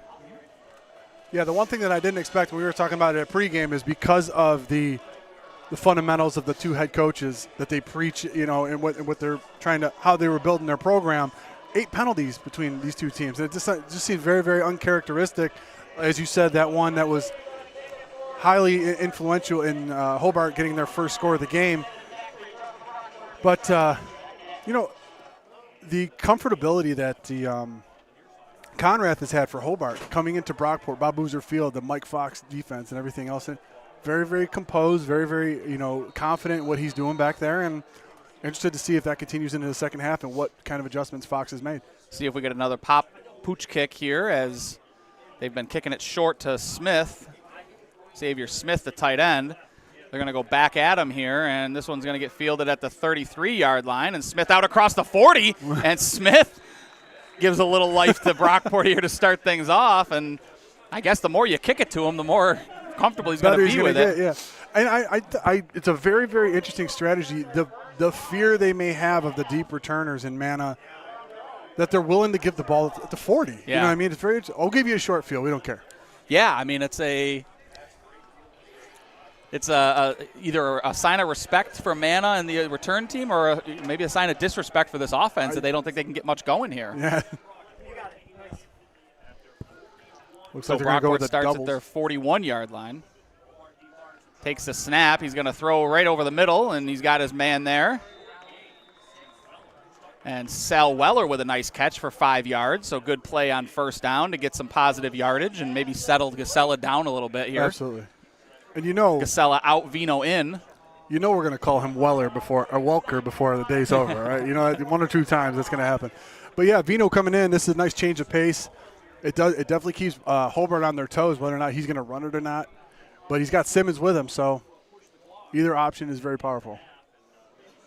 Vino has thrown today, so definitely giving that potential. And false start. Looks like we got a false start here against Brockport, so wipe out the 5-yard gain on first down. And that's one of the things that Hobart's love doing. Because they have that inside handoff, they're bringing the opposite side weak linebacker on a stunt to try to cut it off before he gets going upfield. And that's Weller who jumps, so out comes Vino, in comes Gasella with 2nd and 10 instead of 2nd and 5. That was Nate Thomas coming off the edge, causing that false start. So still the 4 wide here for Brockport with Simmons to Gasella's left. He's going to throw, and his man just slipped and fell. That was Lockhart who went down. And that's a tough completion to have on cover 4. And yeah, I'm surprised they didn't go in. with the swing route there because they had Simmons on the swing route.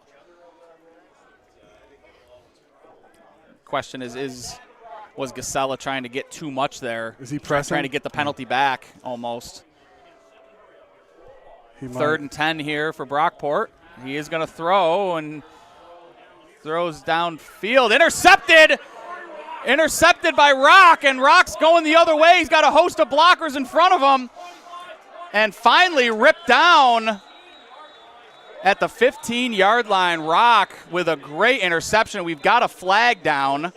So I think this one's coming back in terms of the return. But it is an interception. We've got a personal foul penalty coming here against Hobart. So it'll be 15 from the spot. To your point, Ryan, about that previous play, you said with the swing route and eventually that play, that's what happens when you either misread the coverage or you determine way too early where you're going with the ball. Blindside block on Hobart. So that was a blindside block on Noah Catcher. So that'll be 15 yards back into Hobart territory instead of into Brockport territory. They're going to knock this one all the way back to the Hobart 41-yard line. I mean, Mario, that one was Casella just floated that one out there. I don't even know what was, what the thought process was on that throw. And that's what's been the route combinations that they've had today have been to the wide side of the field where Casella's had to throw it. He had to make 30, 40-yard throws just to get 15 yards. So back out here is Hobart for their first possession of the second half, and that's Conrath with Taylor to his left. And Hobart going to try and capitalize on a Brockport turnover here.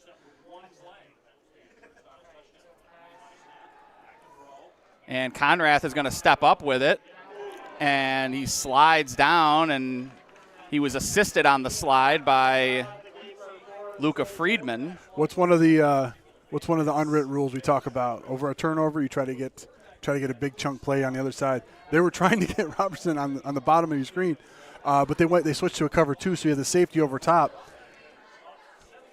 Heads up play by Conrath not to throw it because he would have threw it right into harm's way. 13-11 here in the third quarter still. Early in this third quarter, and he's cheating toward the middle again. 2nd and 3. Usually when you want to go inside handoff. Hand it for Taylor here, right up the middle, and Taylor cuts it back. He's out across the 50 and across the sticks. Needed 3, got 4. So into Brockport territory. That's one of the things that's been hurting Brockport today. If they stay into cover 2, he's going to run it with Taylor. He's going to get 5, 6 yards first down. If they go back to the cover 1, Taylor's going to be one of the extra pass pro guys, and you're going to have one-on-one matchups on the outside, and Brockport has not figured it out yet.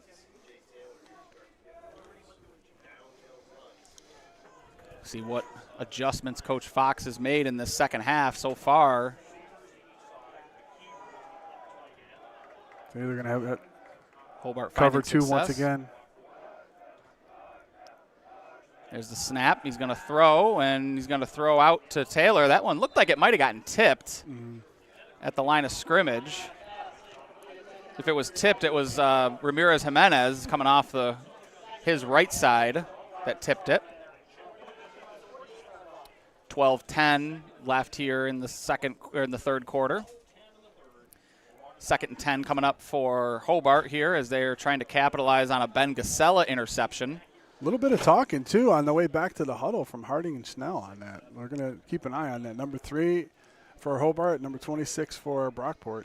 Very interesting. So he's got Sluka at the top of your screen with Harding in a one-on-one set, but he has the cover, too. He has the safety coverage over the top. And there's the handoff, and there's Ramirez Jimenez, who just sliced in there from his defensive end position. Yep, and that's what Brockport and needs he's fired to do. up, and he's trying to get this Brockport defense going here. You can see this defense trying to get some momentum going here, led by that veteran defensive front that they've got. Jason Thomas wasn't sure whether he was supposed to come off the field and did a double take here. And Brockport 3rd and 9 here as Hobart trying to extend this drive. Brockport trying to. Peterson, top of your screen. Looks like Brockport's going to Brockport looking like they're going to bring some pressure here. Felton Howard coming off the lower half of this formation. Lined up number 11. He's going to drop into coverage instead. They're going to run it, and Taylor is trying to drive, and nothing doing there. Good job there by Brockport. And, Mario, was that let's see if we can get some yards and go, or just kind of, they're going to punt, but. Yeah, I think what Conrad thought, he saw 3 across. And he's like, okay, you know what, you're going to play 3 back. we can block it up here. It's all a numbers game. So you take the line, you draw it right straight down the center. How many do I have on the left? How many do I have on the right? Do I have enough to run this play? And when he saw those 3 safeties straight across in the back, he's like, you know what? Maybe we got something here.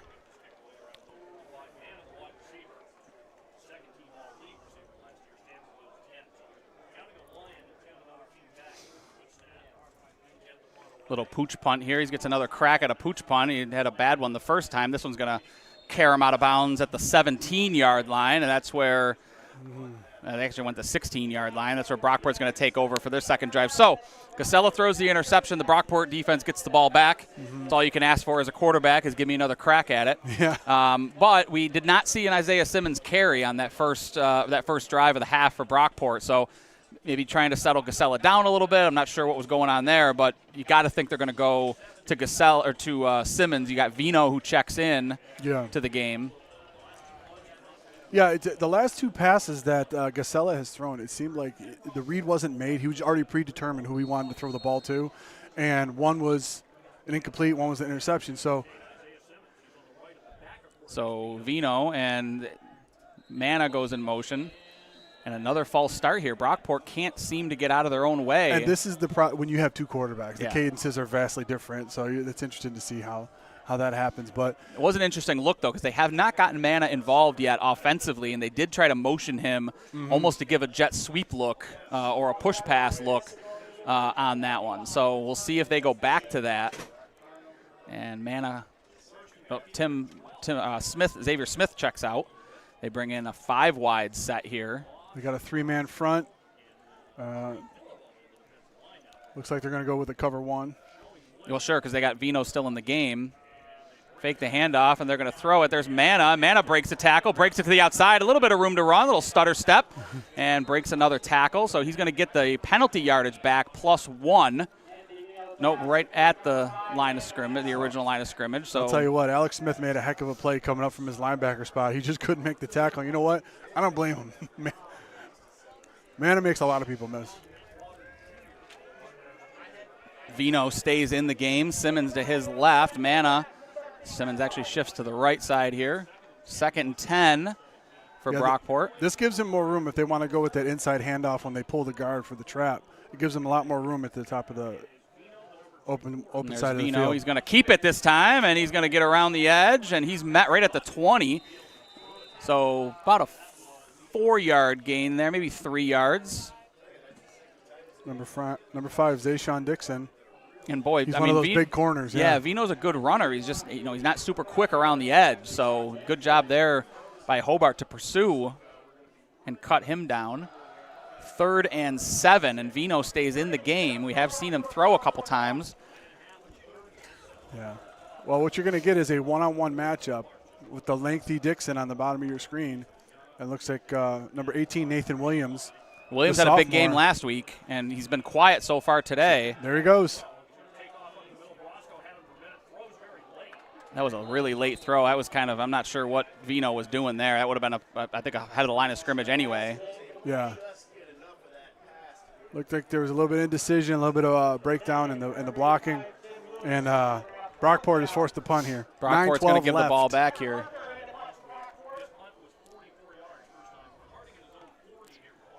Harding back to return here for Hobart. Line drive punt, and that's fielded at the 44. He's out across the 45, and he's pushed out of bounds at the 47-yard line. Once again, the field position battle that we have. A lot of it's played in between the 30 today. Yeah. So only 3 scoring chances for both teams today. Teams are 3 for 3. Each team with 2 trips to the red zone. Hobart 2 for 2. Brockport 1 for 2. 9:04 left in this third quarter. Hobart with their second offensive possession coming up here. Conrath with Taylor behind him, and they'll pick a side before the ball's snapped here. Looks like they're switching down to that cover 1. Yep, and Taylor goes to his left.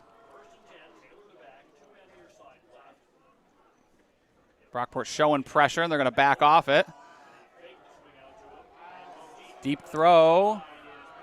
And great adjustment there by Peterson. And what a catch. Brockport corners are just getting turned around. That ball was an interceptable ball. And we got to.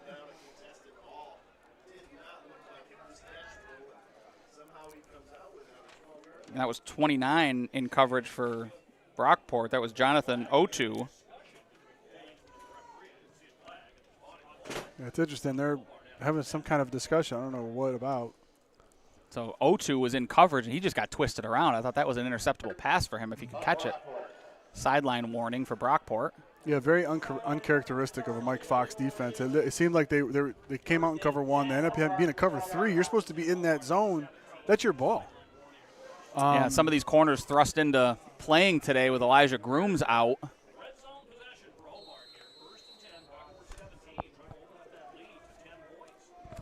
And Hobart trying to make this a 2-score football game here. You got number 19, Luke Henson, at the bottom of your screen. You got to think they're going to go to Taylor here. Yeah. They're going to swing Taylor to the outside and come back. Ooh, come back with a screen pass, almost intercepted. That was number 6 in coverage there. That was Kanye Davis. And Davis has green jerseys over there. Davis has been a lone bright spot so far for this Brockport defense. He's playing really well from his outside linebacker position. Junior from Syracuse. And I like the idea. Luke Hansen, he's only played about a handful of snaps today. You don't think he's going to go to them. You motion Taylor to the opposite side. You're trying to get Brockport's aggressiveness over there, and you try to throw it to the backside. We got number 88 checking in. 2nd and 10 here for Hobart. E.J. Taylor in the backfield. Oh, the ball just goes right past Conrath, and he's just going to have to fall on it. What a disastrous play there for Hobart. I don't think he was ready for it. And it just got snapped, and it went right over his shoulder. And lucky for Conrath that he's quick on his feet. That could have been an absolute catastrophic play for Hobart. Instead, it's 3rd and super long. 32. It's going to be 3rd and it's going to be 3rd and 33, I think. They got to get down to the 8. So. Oh, wait, hold up. I think I got something in the playbook for this. 3rd and 33. I'm not sure many people have anything in the playbook here, unless it's like a hook and ladder or something. But the annexation of Puerto Rico, 100%. Timeout by Conrath. That's awful. You don't like that. No. You don't like that if you're a coach at all. You waste a lot of time and Conrath's been doing this. I mean, he's been playing a really great game so far, but he's been wasting a lot of time in the huddle. You know what? It's Ryan. We've had multiple discussions, and we've called a lot of games about clock management and this and that. You're already 3rd and 32. It's not like it's 3rd and 1. Right. You need to burn 1. You can't take a delay game. 3rd and 32. 2nd team All-American punter. Eat the delay game. Yeah.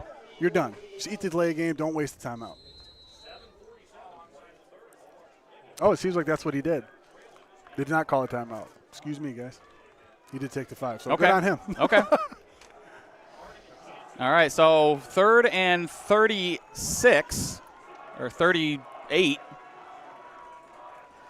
4 wide, and they're going to try and get something quick, and he finds Peterson, and Peterson just gets shoved out of bounds, and out comes the punt unit for Hobart. So another opportunity for Leon to pin them deep here if they can.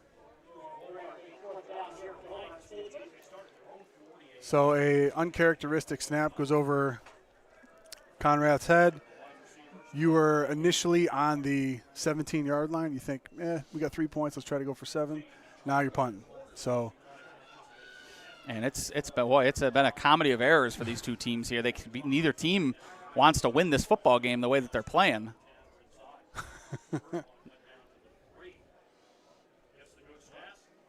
Just a line drive punt this time. Mana's going to let it bounce, and Mana's going to pick it up at his 3. And I guess, I don't hate that from Mana. No. Because either that or it's going to be at the 2 or the 1. So at least catch it, get it to the 6, give your offense a little bit of room to do something with it. Yeah, I mean, he's – you want to think about it in this fashion. We talked about all his accolades last year. He's built up enough equity to make that decision. Yeah. Yeah. If that's a freshman back there, you're yelling at him when he comes to the he's probably not returning punts the rest of the game.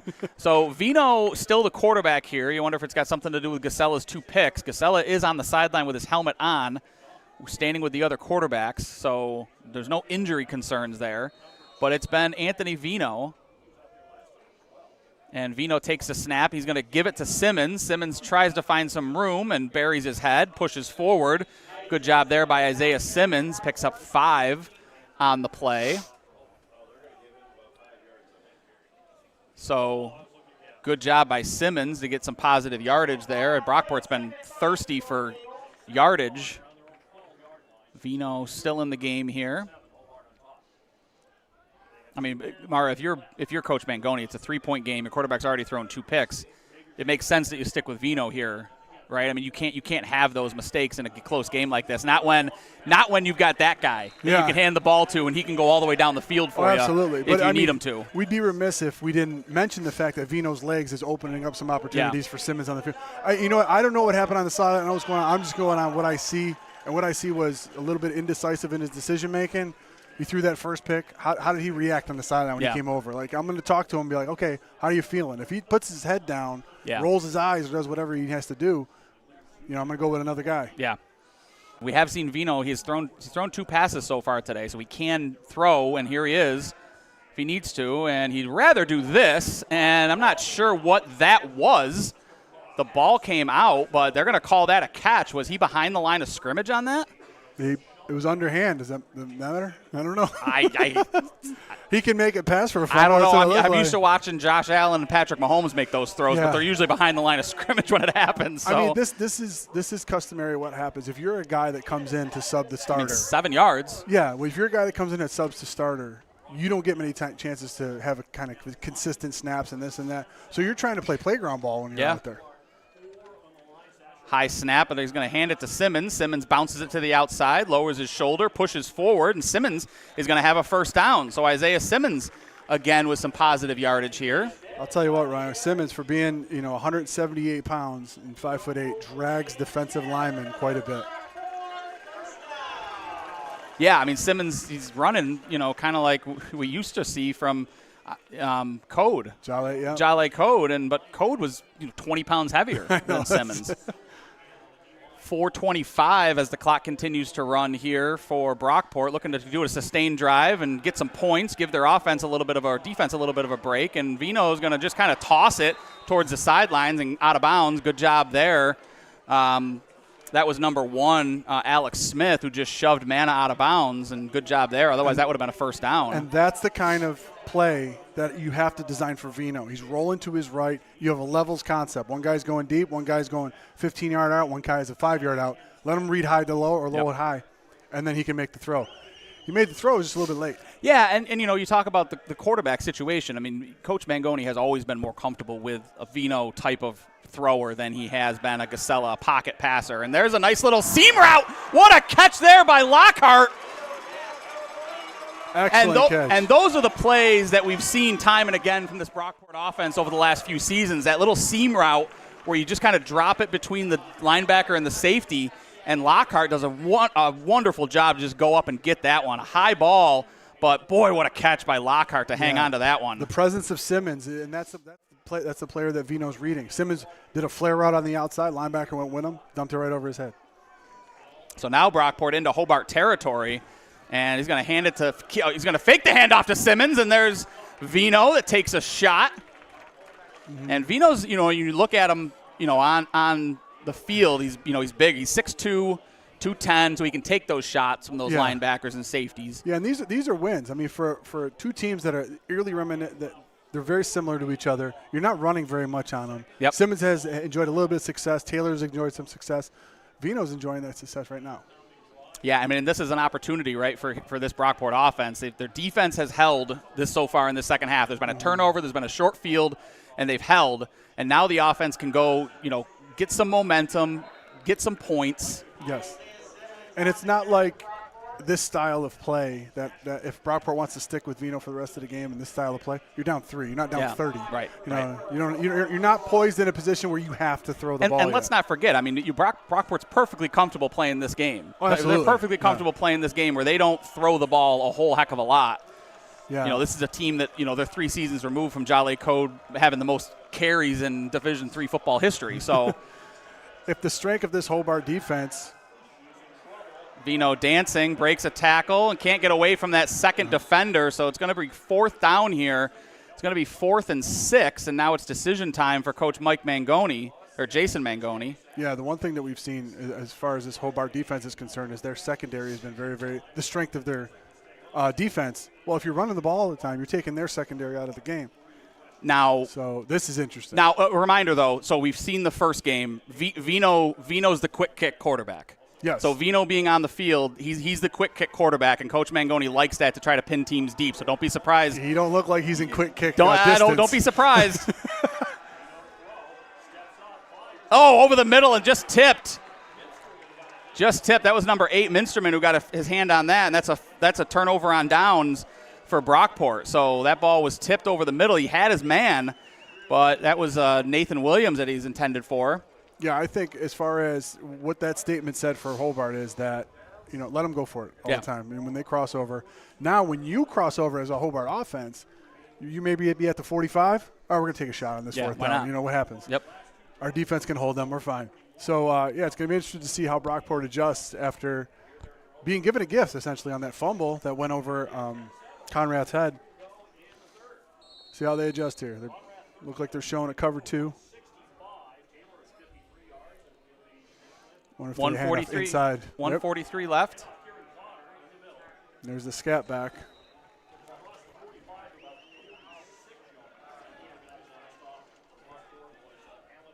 .130 as the clock continues to run in this third quarter. It's been a quick quarter here for. Absolutely. Both teams with their full stable of timeouts. 120 left. Hobart at the 47.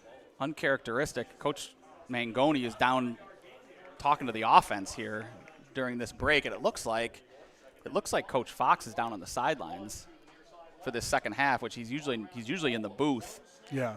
But he's down on the sidelines here, almost wondering if his team. Oh, There's a there big play, and that's what Brockport needed here, and that's Alan Ramirez Jimenez with a big sack on second down.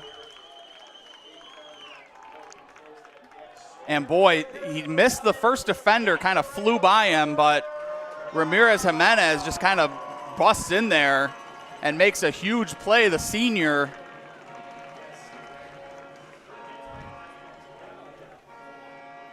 .6'1", 245.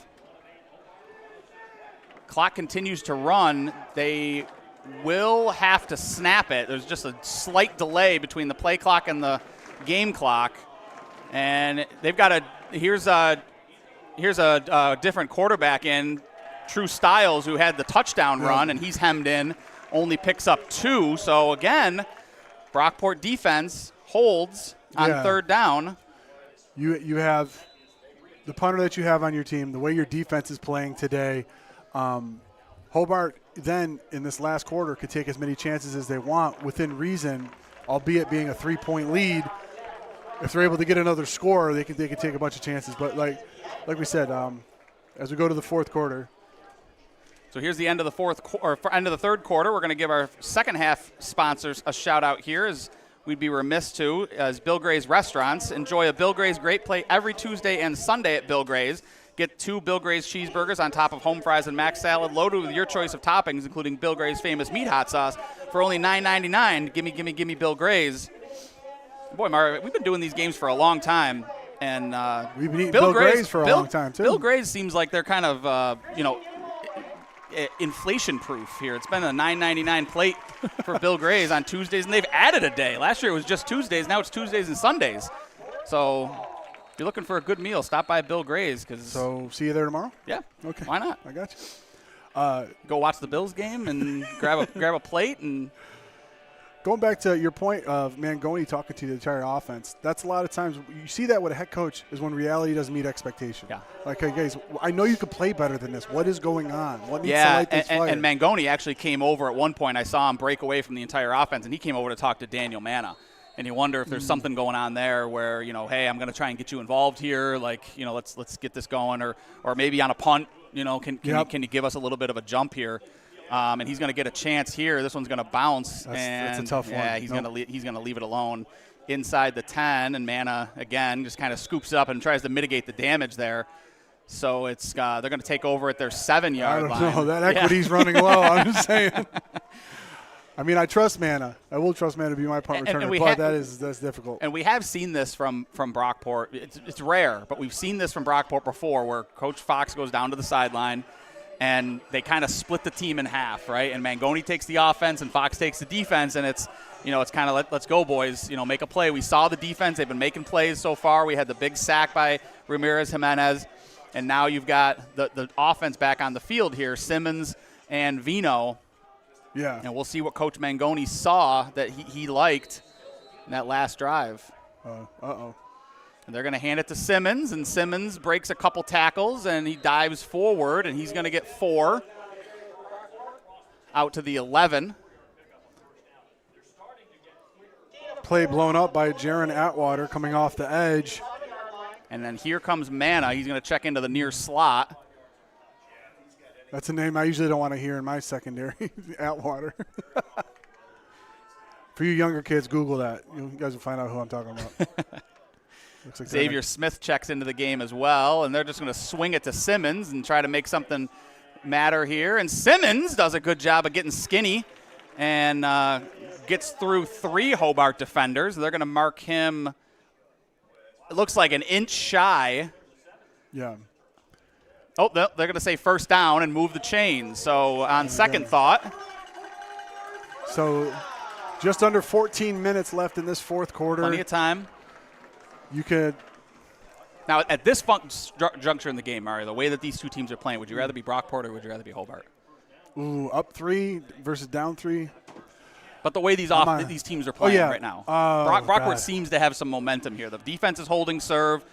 The offense has, up until that play at least, been pretty successful. Well, the ace in the hole is going to be the special teams. Yeah. And I would give that advantage to Hobart, how they've been playing the kickoff, how they've been the second team All-American punter, able to flip the field. I would like that in a tight game, low-scoring game like this. 2nd and 11 here. And Simmons still in the game here, and they check in Nathan Williams, and Williams has been quiet. He had a big game last week against Buff State. You got him on the short side of the field with the safety that's on the hash, so he's all by himself over there. So it's going to be – wonder if Vino will take a shot. They're going to hand it off, and nothing doing there, and big play there. Big play there by Hobart, so now it's 3rd and long. We got a shift change on the defensive line now. So and the problem here is, Mario, is again, you go to Vino, he's thrown the ball, but he's not your passing quarterback typically. So now you're 3rd and 11, and you're in a passing situation. Yeah. Hopefully you can work on the aggressiveness of the Hobart secondary, because thinking they're going to jump one because this isn't the starter, and maybe you can catch them with one. But looks like they're going to have a cover 3. Yep. Fakes the handoff. Flat's open. Nope. And he's going to get sacked. And Brockport, big play there by Hobart, a sack on 3rd down. So both teams exchanging defensive plays, and Brockport stalls. Yeah, and we talk about it too, right? I mean, the first thing that I'm telling my offense when we come to the sideline is, okay, the mistakes we got to correct, obviously. But still a 3-point game. We're still in this. We can still run our game if we want to. Brockport goes quick with the punt and booms this one away, fielded by Harding. And he's just going to run it to the sideline. So no attempt at a return there. But pushed out of bounds by Sluka. At the 41, 42-yard line. So great field position here for Hobart. See if they can capitalize on it. Again, they'd love to get even just a field goal to make it a touchdown game. Yeah, the key, I don't know if it was Fox going to the sideline or what, but this Brockport defensive front, when they're in that cover 2, they're able to stop the run.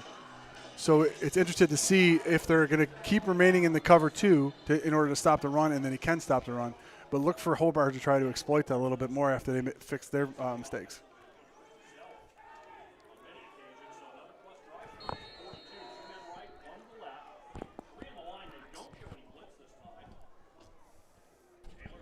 So here's Conrath, takes the snap. He's going to look to throw. Big pressure up the middle from Ramirez Jimenez, and he gives him a shove.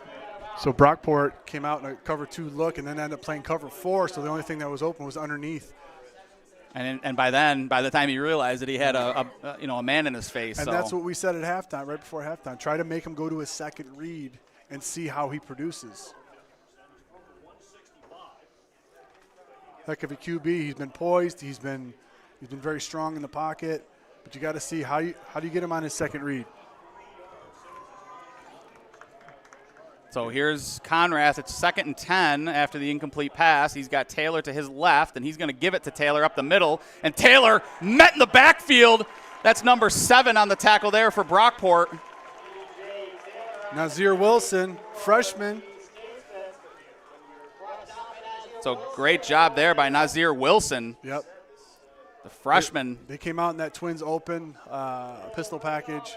Brockport stayed in their base cover 2. Can we stop this? They send him in the gap.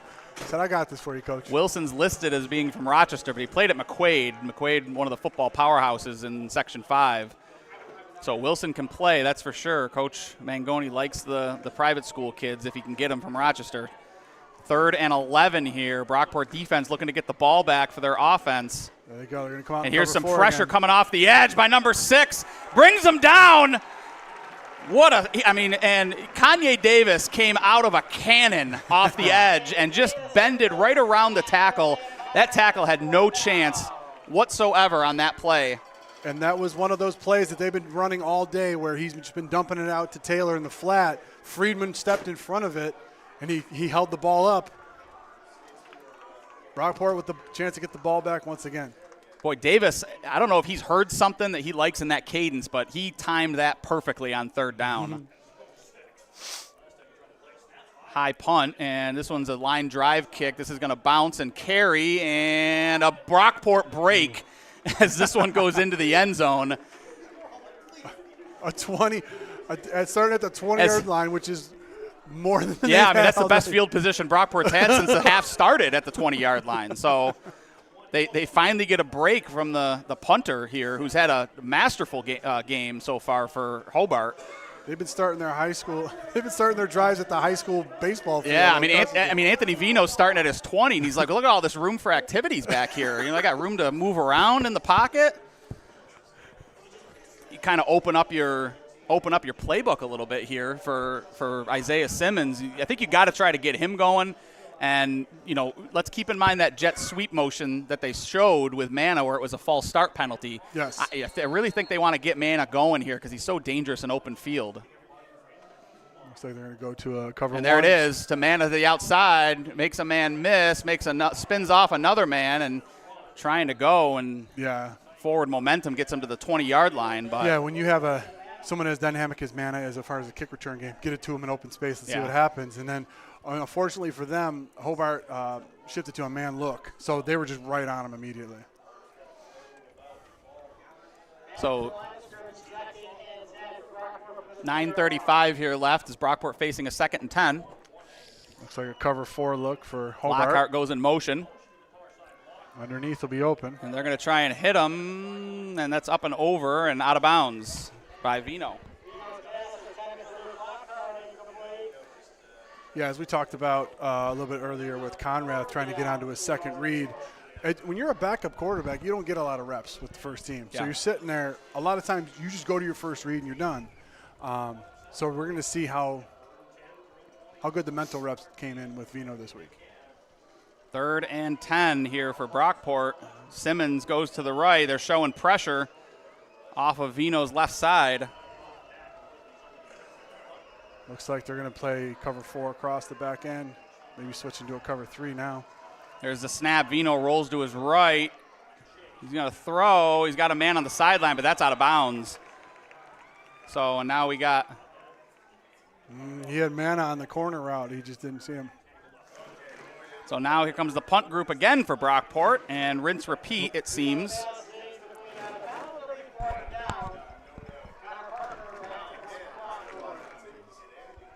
With the exception of that first drive by Hobart that was negated by that high snap, I'd say about 12 minutes of the game has been played in this area. Yeah. Right here.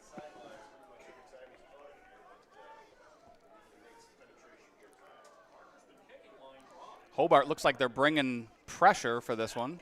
Ooh. And a line drive punt, and this one's going to bounce, and they grab it at the 42-yard line, so that's where Hobart's going to take over at their own 42-yard line. Today's game is brought to you by Bob Johnson Auto Group. Bob Johnson carries 18 different auto manufacturers ranging from Chevy to Ford to Toyota and many more in 25 locations throughout New York State. Choose from thousands of vehicles in stock. Check them out online at bobjohnsonautogroup.com to find a location near you. So 9:10 left here in this fourth quarter. Hobart clinging to a 10-7 lead. Both teams have struggled offensively. It's been a defensive battle in this second half. We talked about this in the pregame, that this was going to be a tight game. E.J. Taylor to the left of Conrath.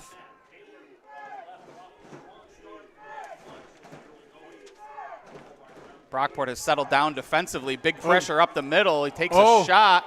That one's a jump ball. Intercepted by Brockport. That's number 10 with the interception for Brockport. That's Sluka. Shades of his brother. Climbing the ladder and coming down with that one. And right up the middle for Brockport was Vinny Pisa in the face of Conrath. And Conrath just threw up a prayer. Unfortunately for him, on the other side of that prayer was Kyle Sluka. Sluka bringing it down at Bob Boozer Field. We've said that a few times. Stop me if you've heard this one before. So now out comes Brockport with an opportunity here to capitalize on a turnover, the first turnover they've forced today. And Vino hands it to Simmons. Simmons stutter steps, bounces it to the outside, breaks a couple tackles. And he's going to scamper out of bounds after a 6-yard carry. Yeah, well, they're going to give him 5. Hobart coming out in a cover 4. They said, listen, okay, it's a change of turnover. What do they call it, splash plays in the NFL? Yep. So let's not give one up on our side. Let's play cover 4. If they run it, they get a few yards. Okay, we got it. We'll bear down on the next one. Yeah, and Coach Mangoni, again, understanding what his team needs, and his defense needs a chance to catch its breath. So they're going to go fast, but we got a flag down here. That was a late false start play. Simmons had the first down before he blew the whistle. Yeah.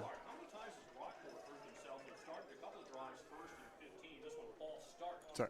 So this is going to bring up 2nd and 10 here, erasing the first down gain from Simmons. And that's almost an unforgivable mistake, Mario. I mean, the timing you go fast of it like as well. that. Yeah, you go fast like that. You can't jump off sides. Yeah. And we don't know. We don't know the difference of cadences. Most of the time they do a silent with a little clap, back there in the shotgun. But we're not sure. Yeah. So bringing heat off the edge.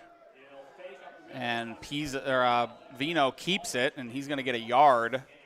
Yeah, Hobart's becoming more comfortable in playing a little bit more of a man look now that Vino's at the helm. Yeah. So, you get to play a man look. What do you get to do more? You get to blitz more. Right. And as we see Atwater, number 20, coming in at the top of your screen, he'll probably be coming off that edge. He'll probably look to cover Mana, but then he'll slide down and he'll blitz off the top of your screen. He even looks like he's leaning in. They bring in a 4th receiver in Sal Weller. Here he comes. And Vino, good pickup there by Simmons. And Vino's got to get rid of the ball. The ball should have been gone. Yeah, yes, the ball should have been out already. Simmons did a great job of picking up that blitz. And, you get one good shot from your running back, and you got to get that ball out of there. Absolutely. Because he's not going to hold up in protection. So after the interception, it goes for naught for Brockport. Hobart gets the ball back. 7:40 left here as the clock continues to run. And Hobart, again, looking to bring pressure. Once again, the field position battle, huge here. Connor Parker looking to give this one a ride. He gets a good kickoff, fair catch called for, and caught at the 43-yard line. That's where Hobart's going to take over for their next possession. So far in this second half, as we touted Conrath for his first half heroics and his performance and all that, Brockport has made him go to his second read a number of times in the second half, ending in 2 sacks and a pick. Can they keep doing it? Can Fox pull another rabbit out of a hat? And maybe, how many times have we seen this Brockport team, this defense, take the ball down themselves and score? Yeah. So it's going to be interested to see. I don't know if they're going to play it close to the vest having a 3-point lead with 7:19 left, or will they try to just end this game now? Yeah, with 7:19 left, you got to think at some point Hobart's going to try to run the clock, but then you got to do it against a Brockport defense that's done really good against the run so far. And now they're showing blitz off the right side. They try to hand it off, and Taylor, not much room there. 3 yards for Taylor, so 2nd and 7 here coming up for Hobart. Yeah, and then once again, if you're Hobart, you have one of your allies is the clock. Yeah. You know what I mean? Yep. So Brockport's like, okay, we could stop the run, we could stop this, stop that, but we have to get this ball back for our offense because our offense isn't going to go down in 2 plays and score either. Right. Clock continues to run here, 6:53 as Brockport trying to get the ball back, trailing 10-7.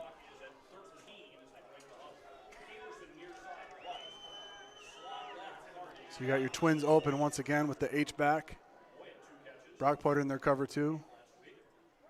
Conrath is going to throw. He's going to throw deep. He's got a man down there, and just a little too far for Peterson. He had him. Yeah, they were in 2-man that time. Sluka able to go step for step with Peterson.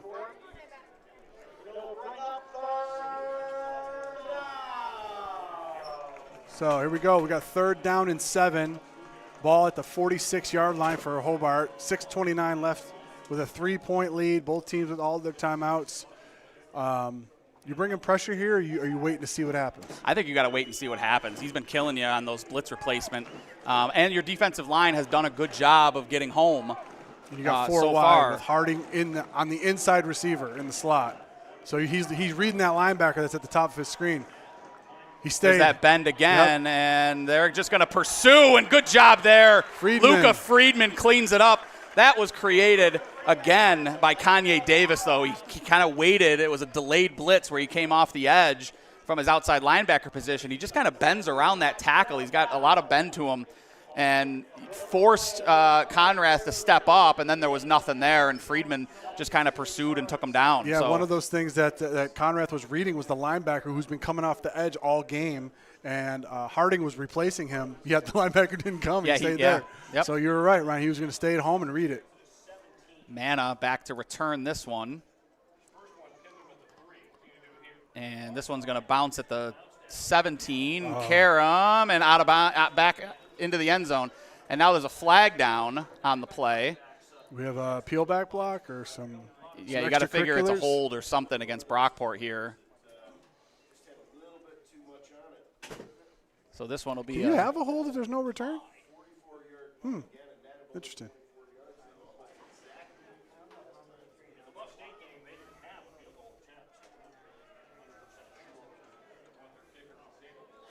Waiting for the call here from the officials. Well, it looks like they're going to try to mark it at the 10. Is it? It can't be a spot foul if it's the 20. Yeah, so it'll be.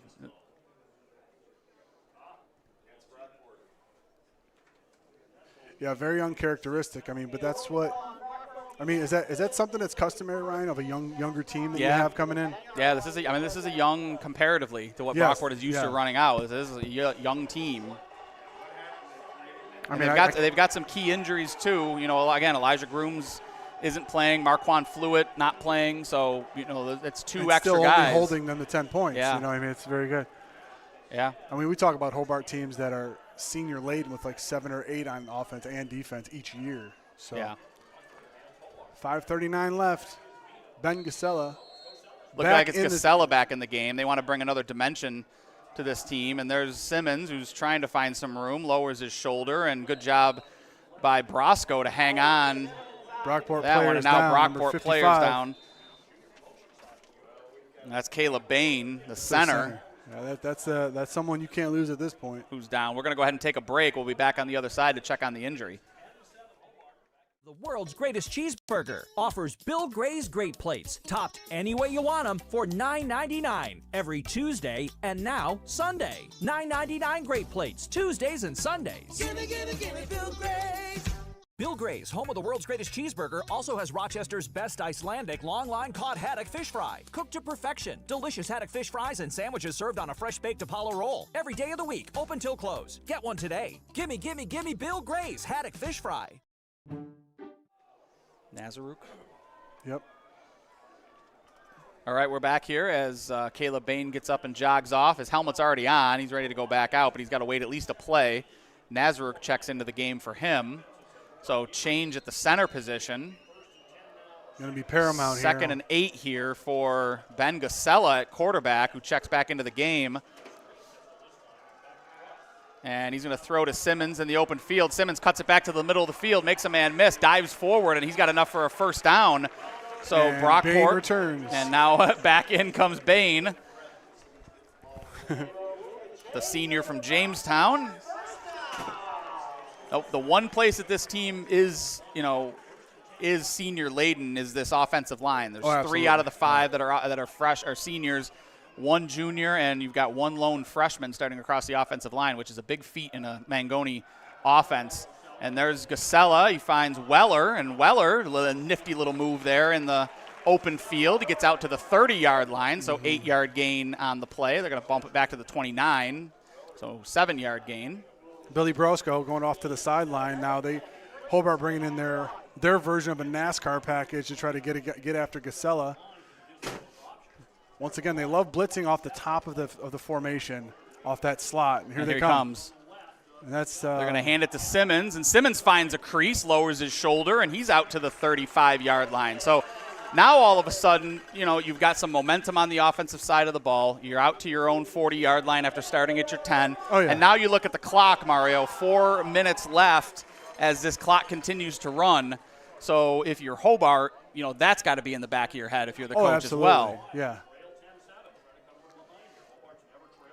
There's Gasella, fakes the handoff, looks to throw, and he's going to take a shot Williams. downfield. He's got it. What a catch by Nathan Williams. A one-handed snag, and he's down to the 20-yard line. What a throw and what a catch. Ben Gasella, after taking 4 drives from the sideline, a teardrop to Nathan Williams, and what a one-handed grab by Williams. Yep. And this is where we talk about the game within a game, right? You got 3 timeouts as Hobart. What are you doing here with 3:20 left, 3:19? So Brockport is within range of Sal Monteperto. He's hit these before from this distance, but they're going to continue to run the ball. There's Isaiah Simmons, and he just wears you down as the game goes on. And, I joke because of his size. We called him, Derrick Henry-esque, but, in that sense, he just pounds and pounds and pounds, absolutely. And eventually he finds a crease. And it's no accident he's wearing number 2. Yeah. Clock continues to run. Brockport in control at this point.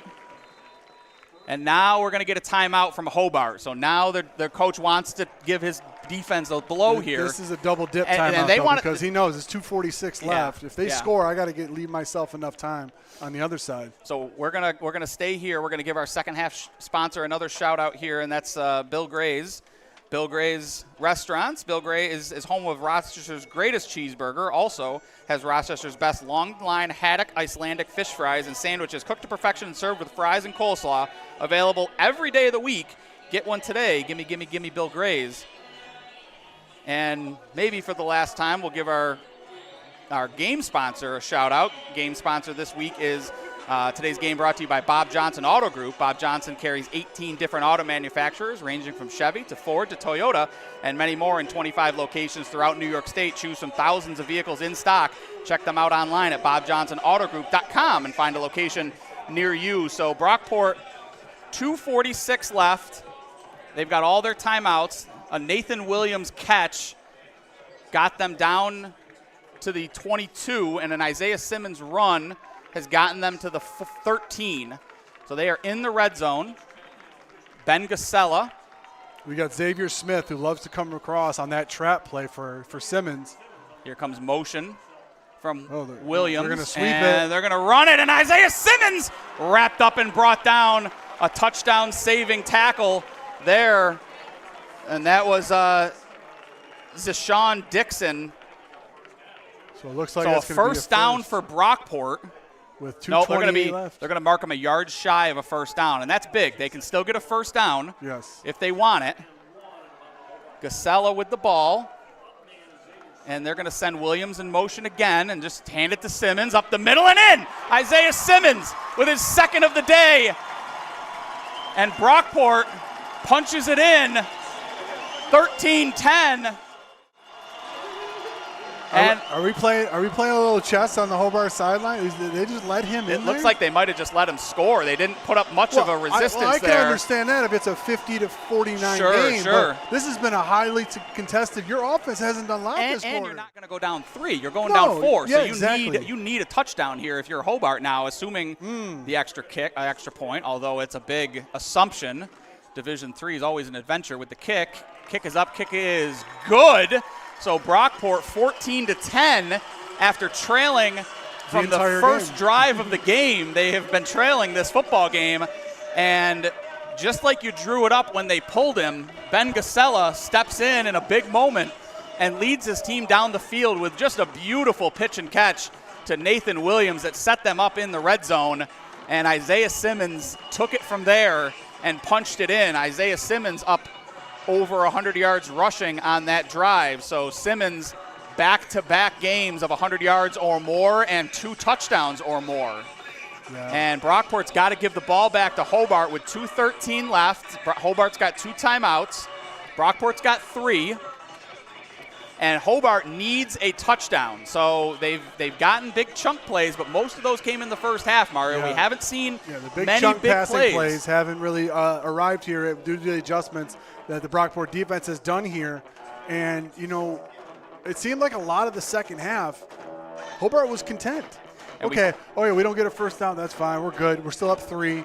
Let's pin them deep, and then we'll play our defense. We'll do this, and third. Well, the most valuable, team that you've had has been your defense. Now they're not on the field anymore. So what is your offense going to do once Conrad has to go to his second read? That's going to be huge in this drive. McGowan on to kick it away. The last time kickoff he had was back in the first quarter, and it went into the end zone, and this one's another booming kick. He's backing the returner all the way up into his end zone. He's going to bring it out, though, out across the 10, across the 15, across the 20, 25, 30, and out to the 31-yard line, and now there's a flag that comes in. So we're going to see what the flag is. Be a late hit, possibly? Well, the way he threw it, I'm wondering, they already got a sideline warning, and I'm wondering if it's going to be – they're going to call it on the sideline here because they already got the warning earlier in the half, and it looked like Jason Thomas was ready to run out onto the field, and that's when the ref threw the flag. So I think they're going to get a sideline violation here on Brockport. And this is huge too. Yeah, You got 2:08 left. Yep. What is that? Is it a 10 or a 15? It's a 15. Yeah.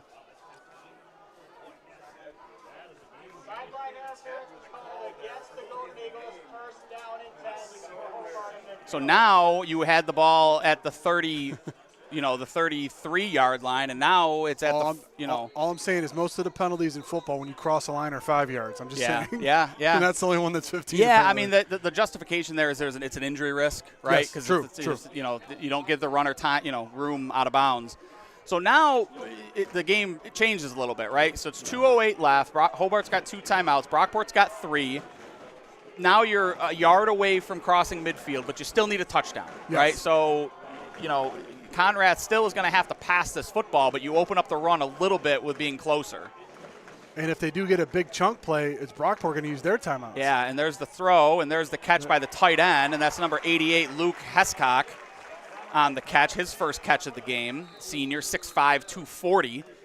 And we get a whistle, and so we get a timeout here.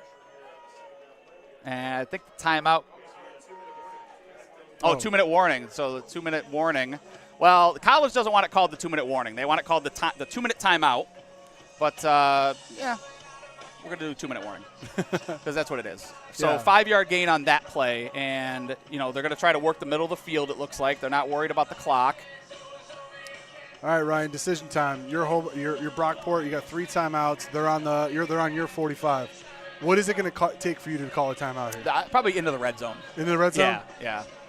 Because, again, they need a touchdown. Yes. Right? I'm not, keep everything in front of you. Yeah, they're going to be playing that cover 4 behind them. Their linebackers will fake a blitz, come back.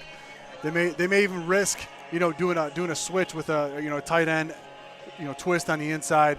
That might be the extent of where they go on this drive. Yep. Okay, now you're Hobart.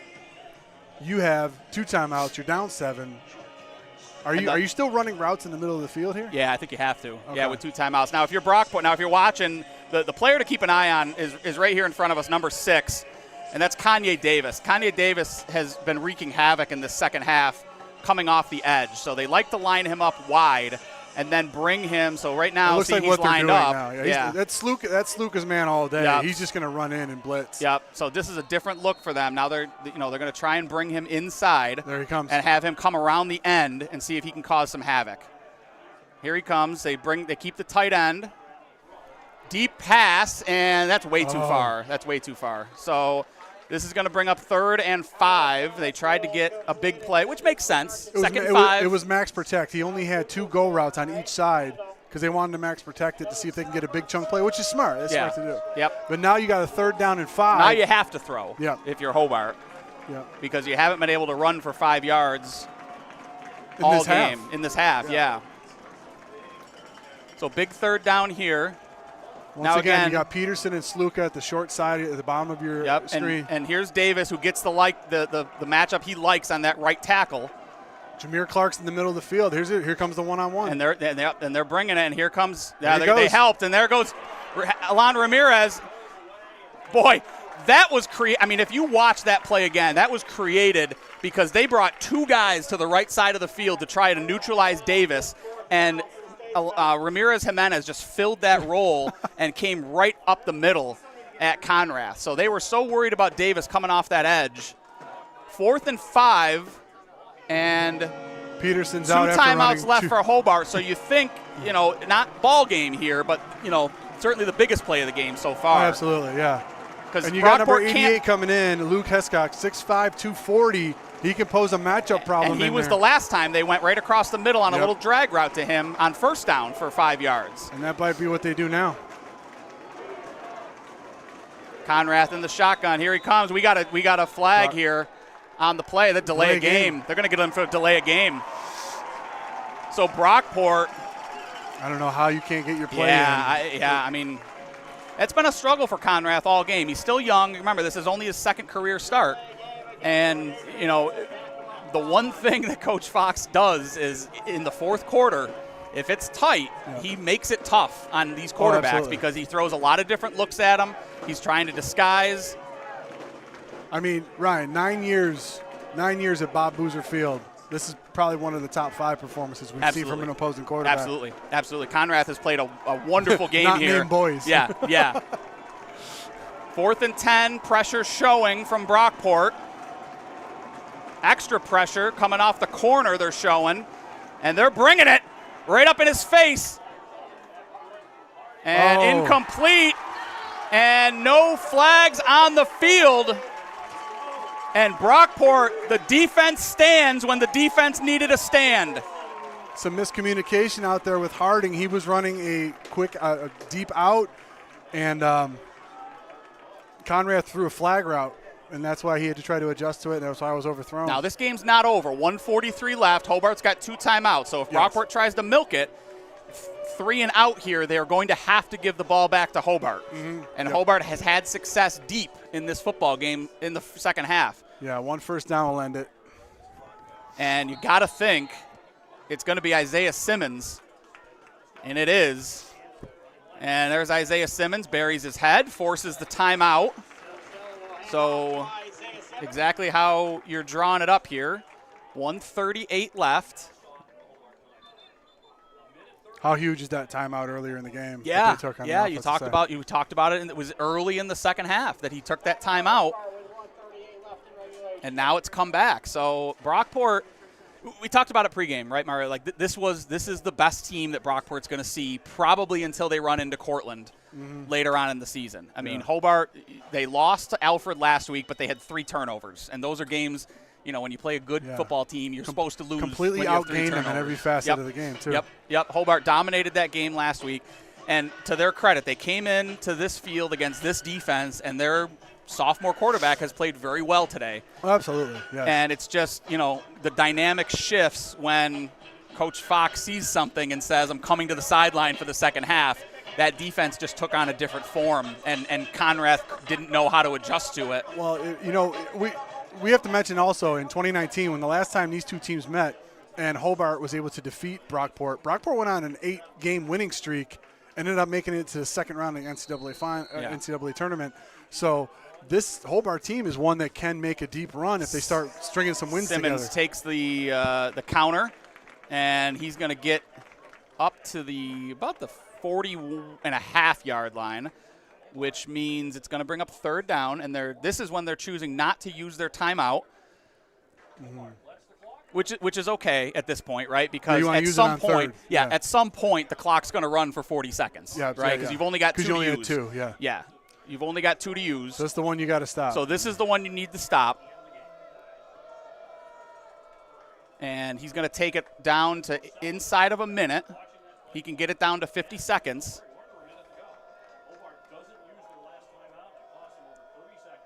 So there's the handoff, and Simmons gets tripped up, and that's a first down for Isaiah Simmons, and that will seal it. Yeah. If you're Brockport, you leaned on your horse, and your horse took you home, and Isaiah Simmons, but let's not downplay the performance by Ben Gasella today. He throws a second half interception, gets pulled.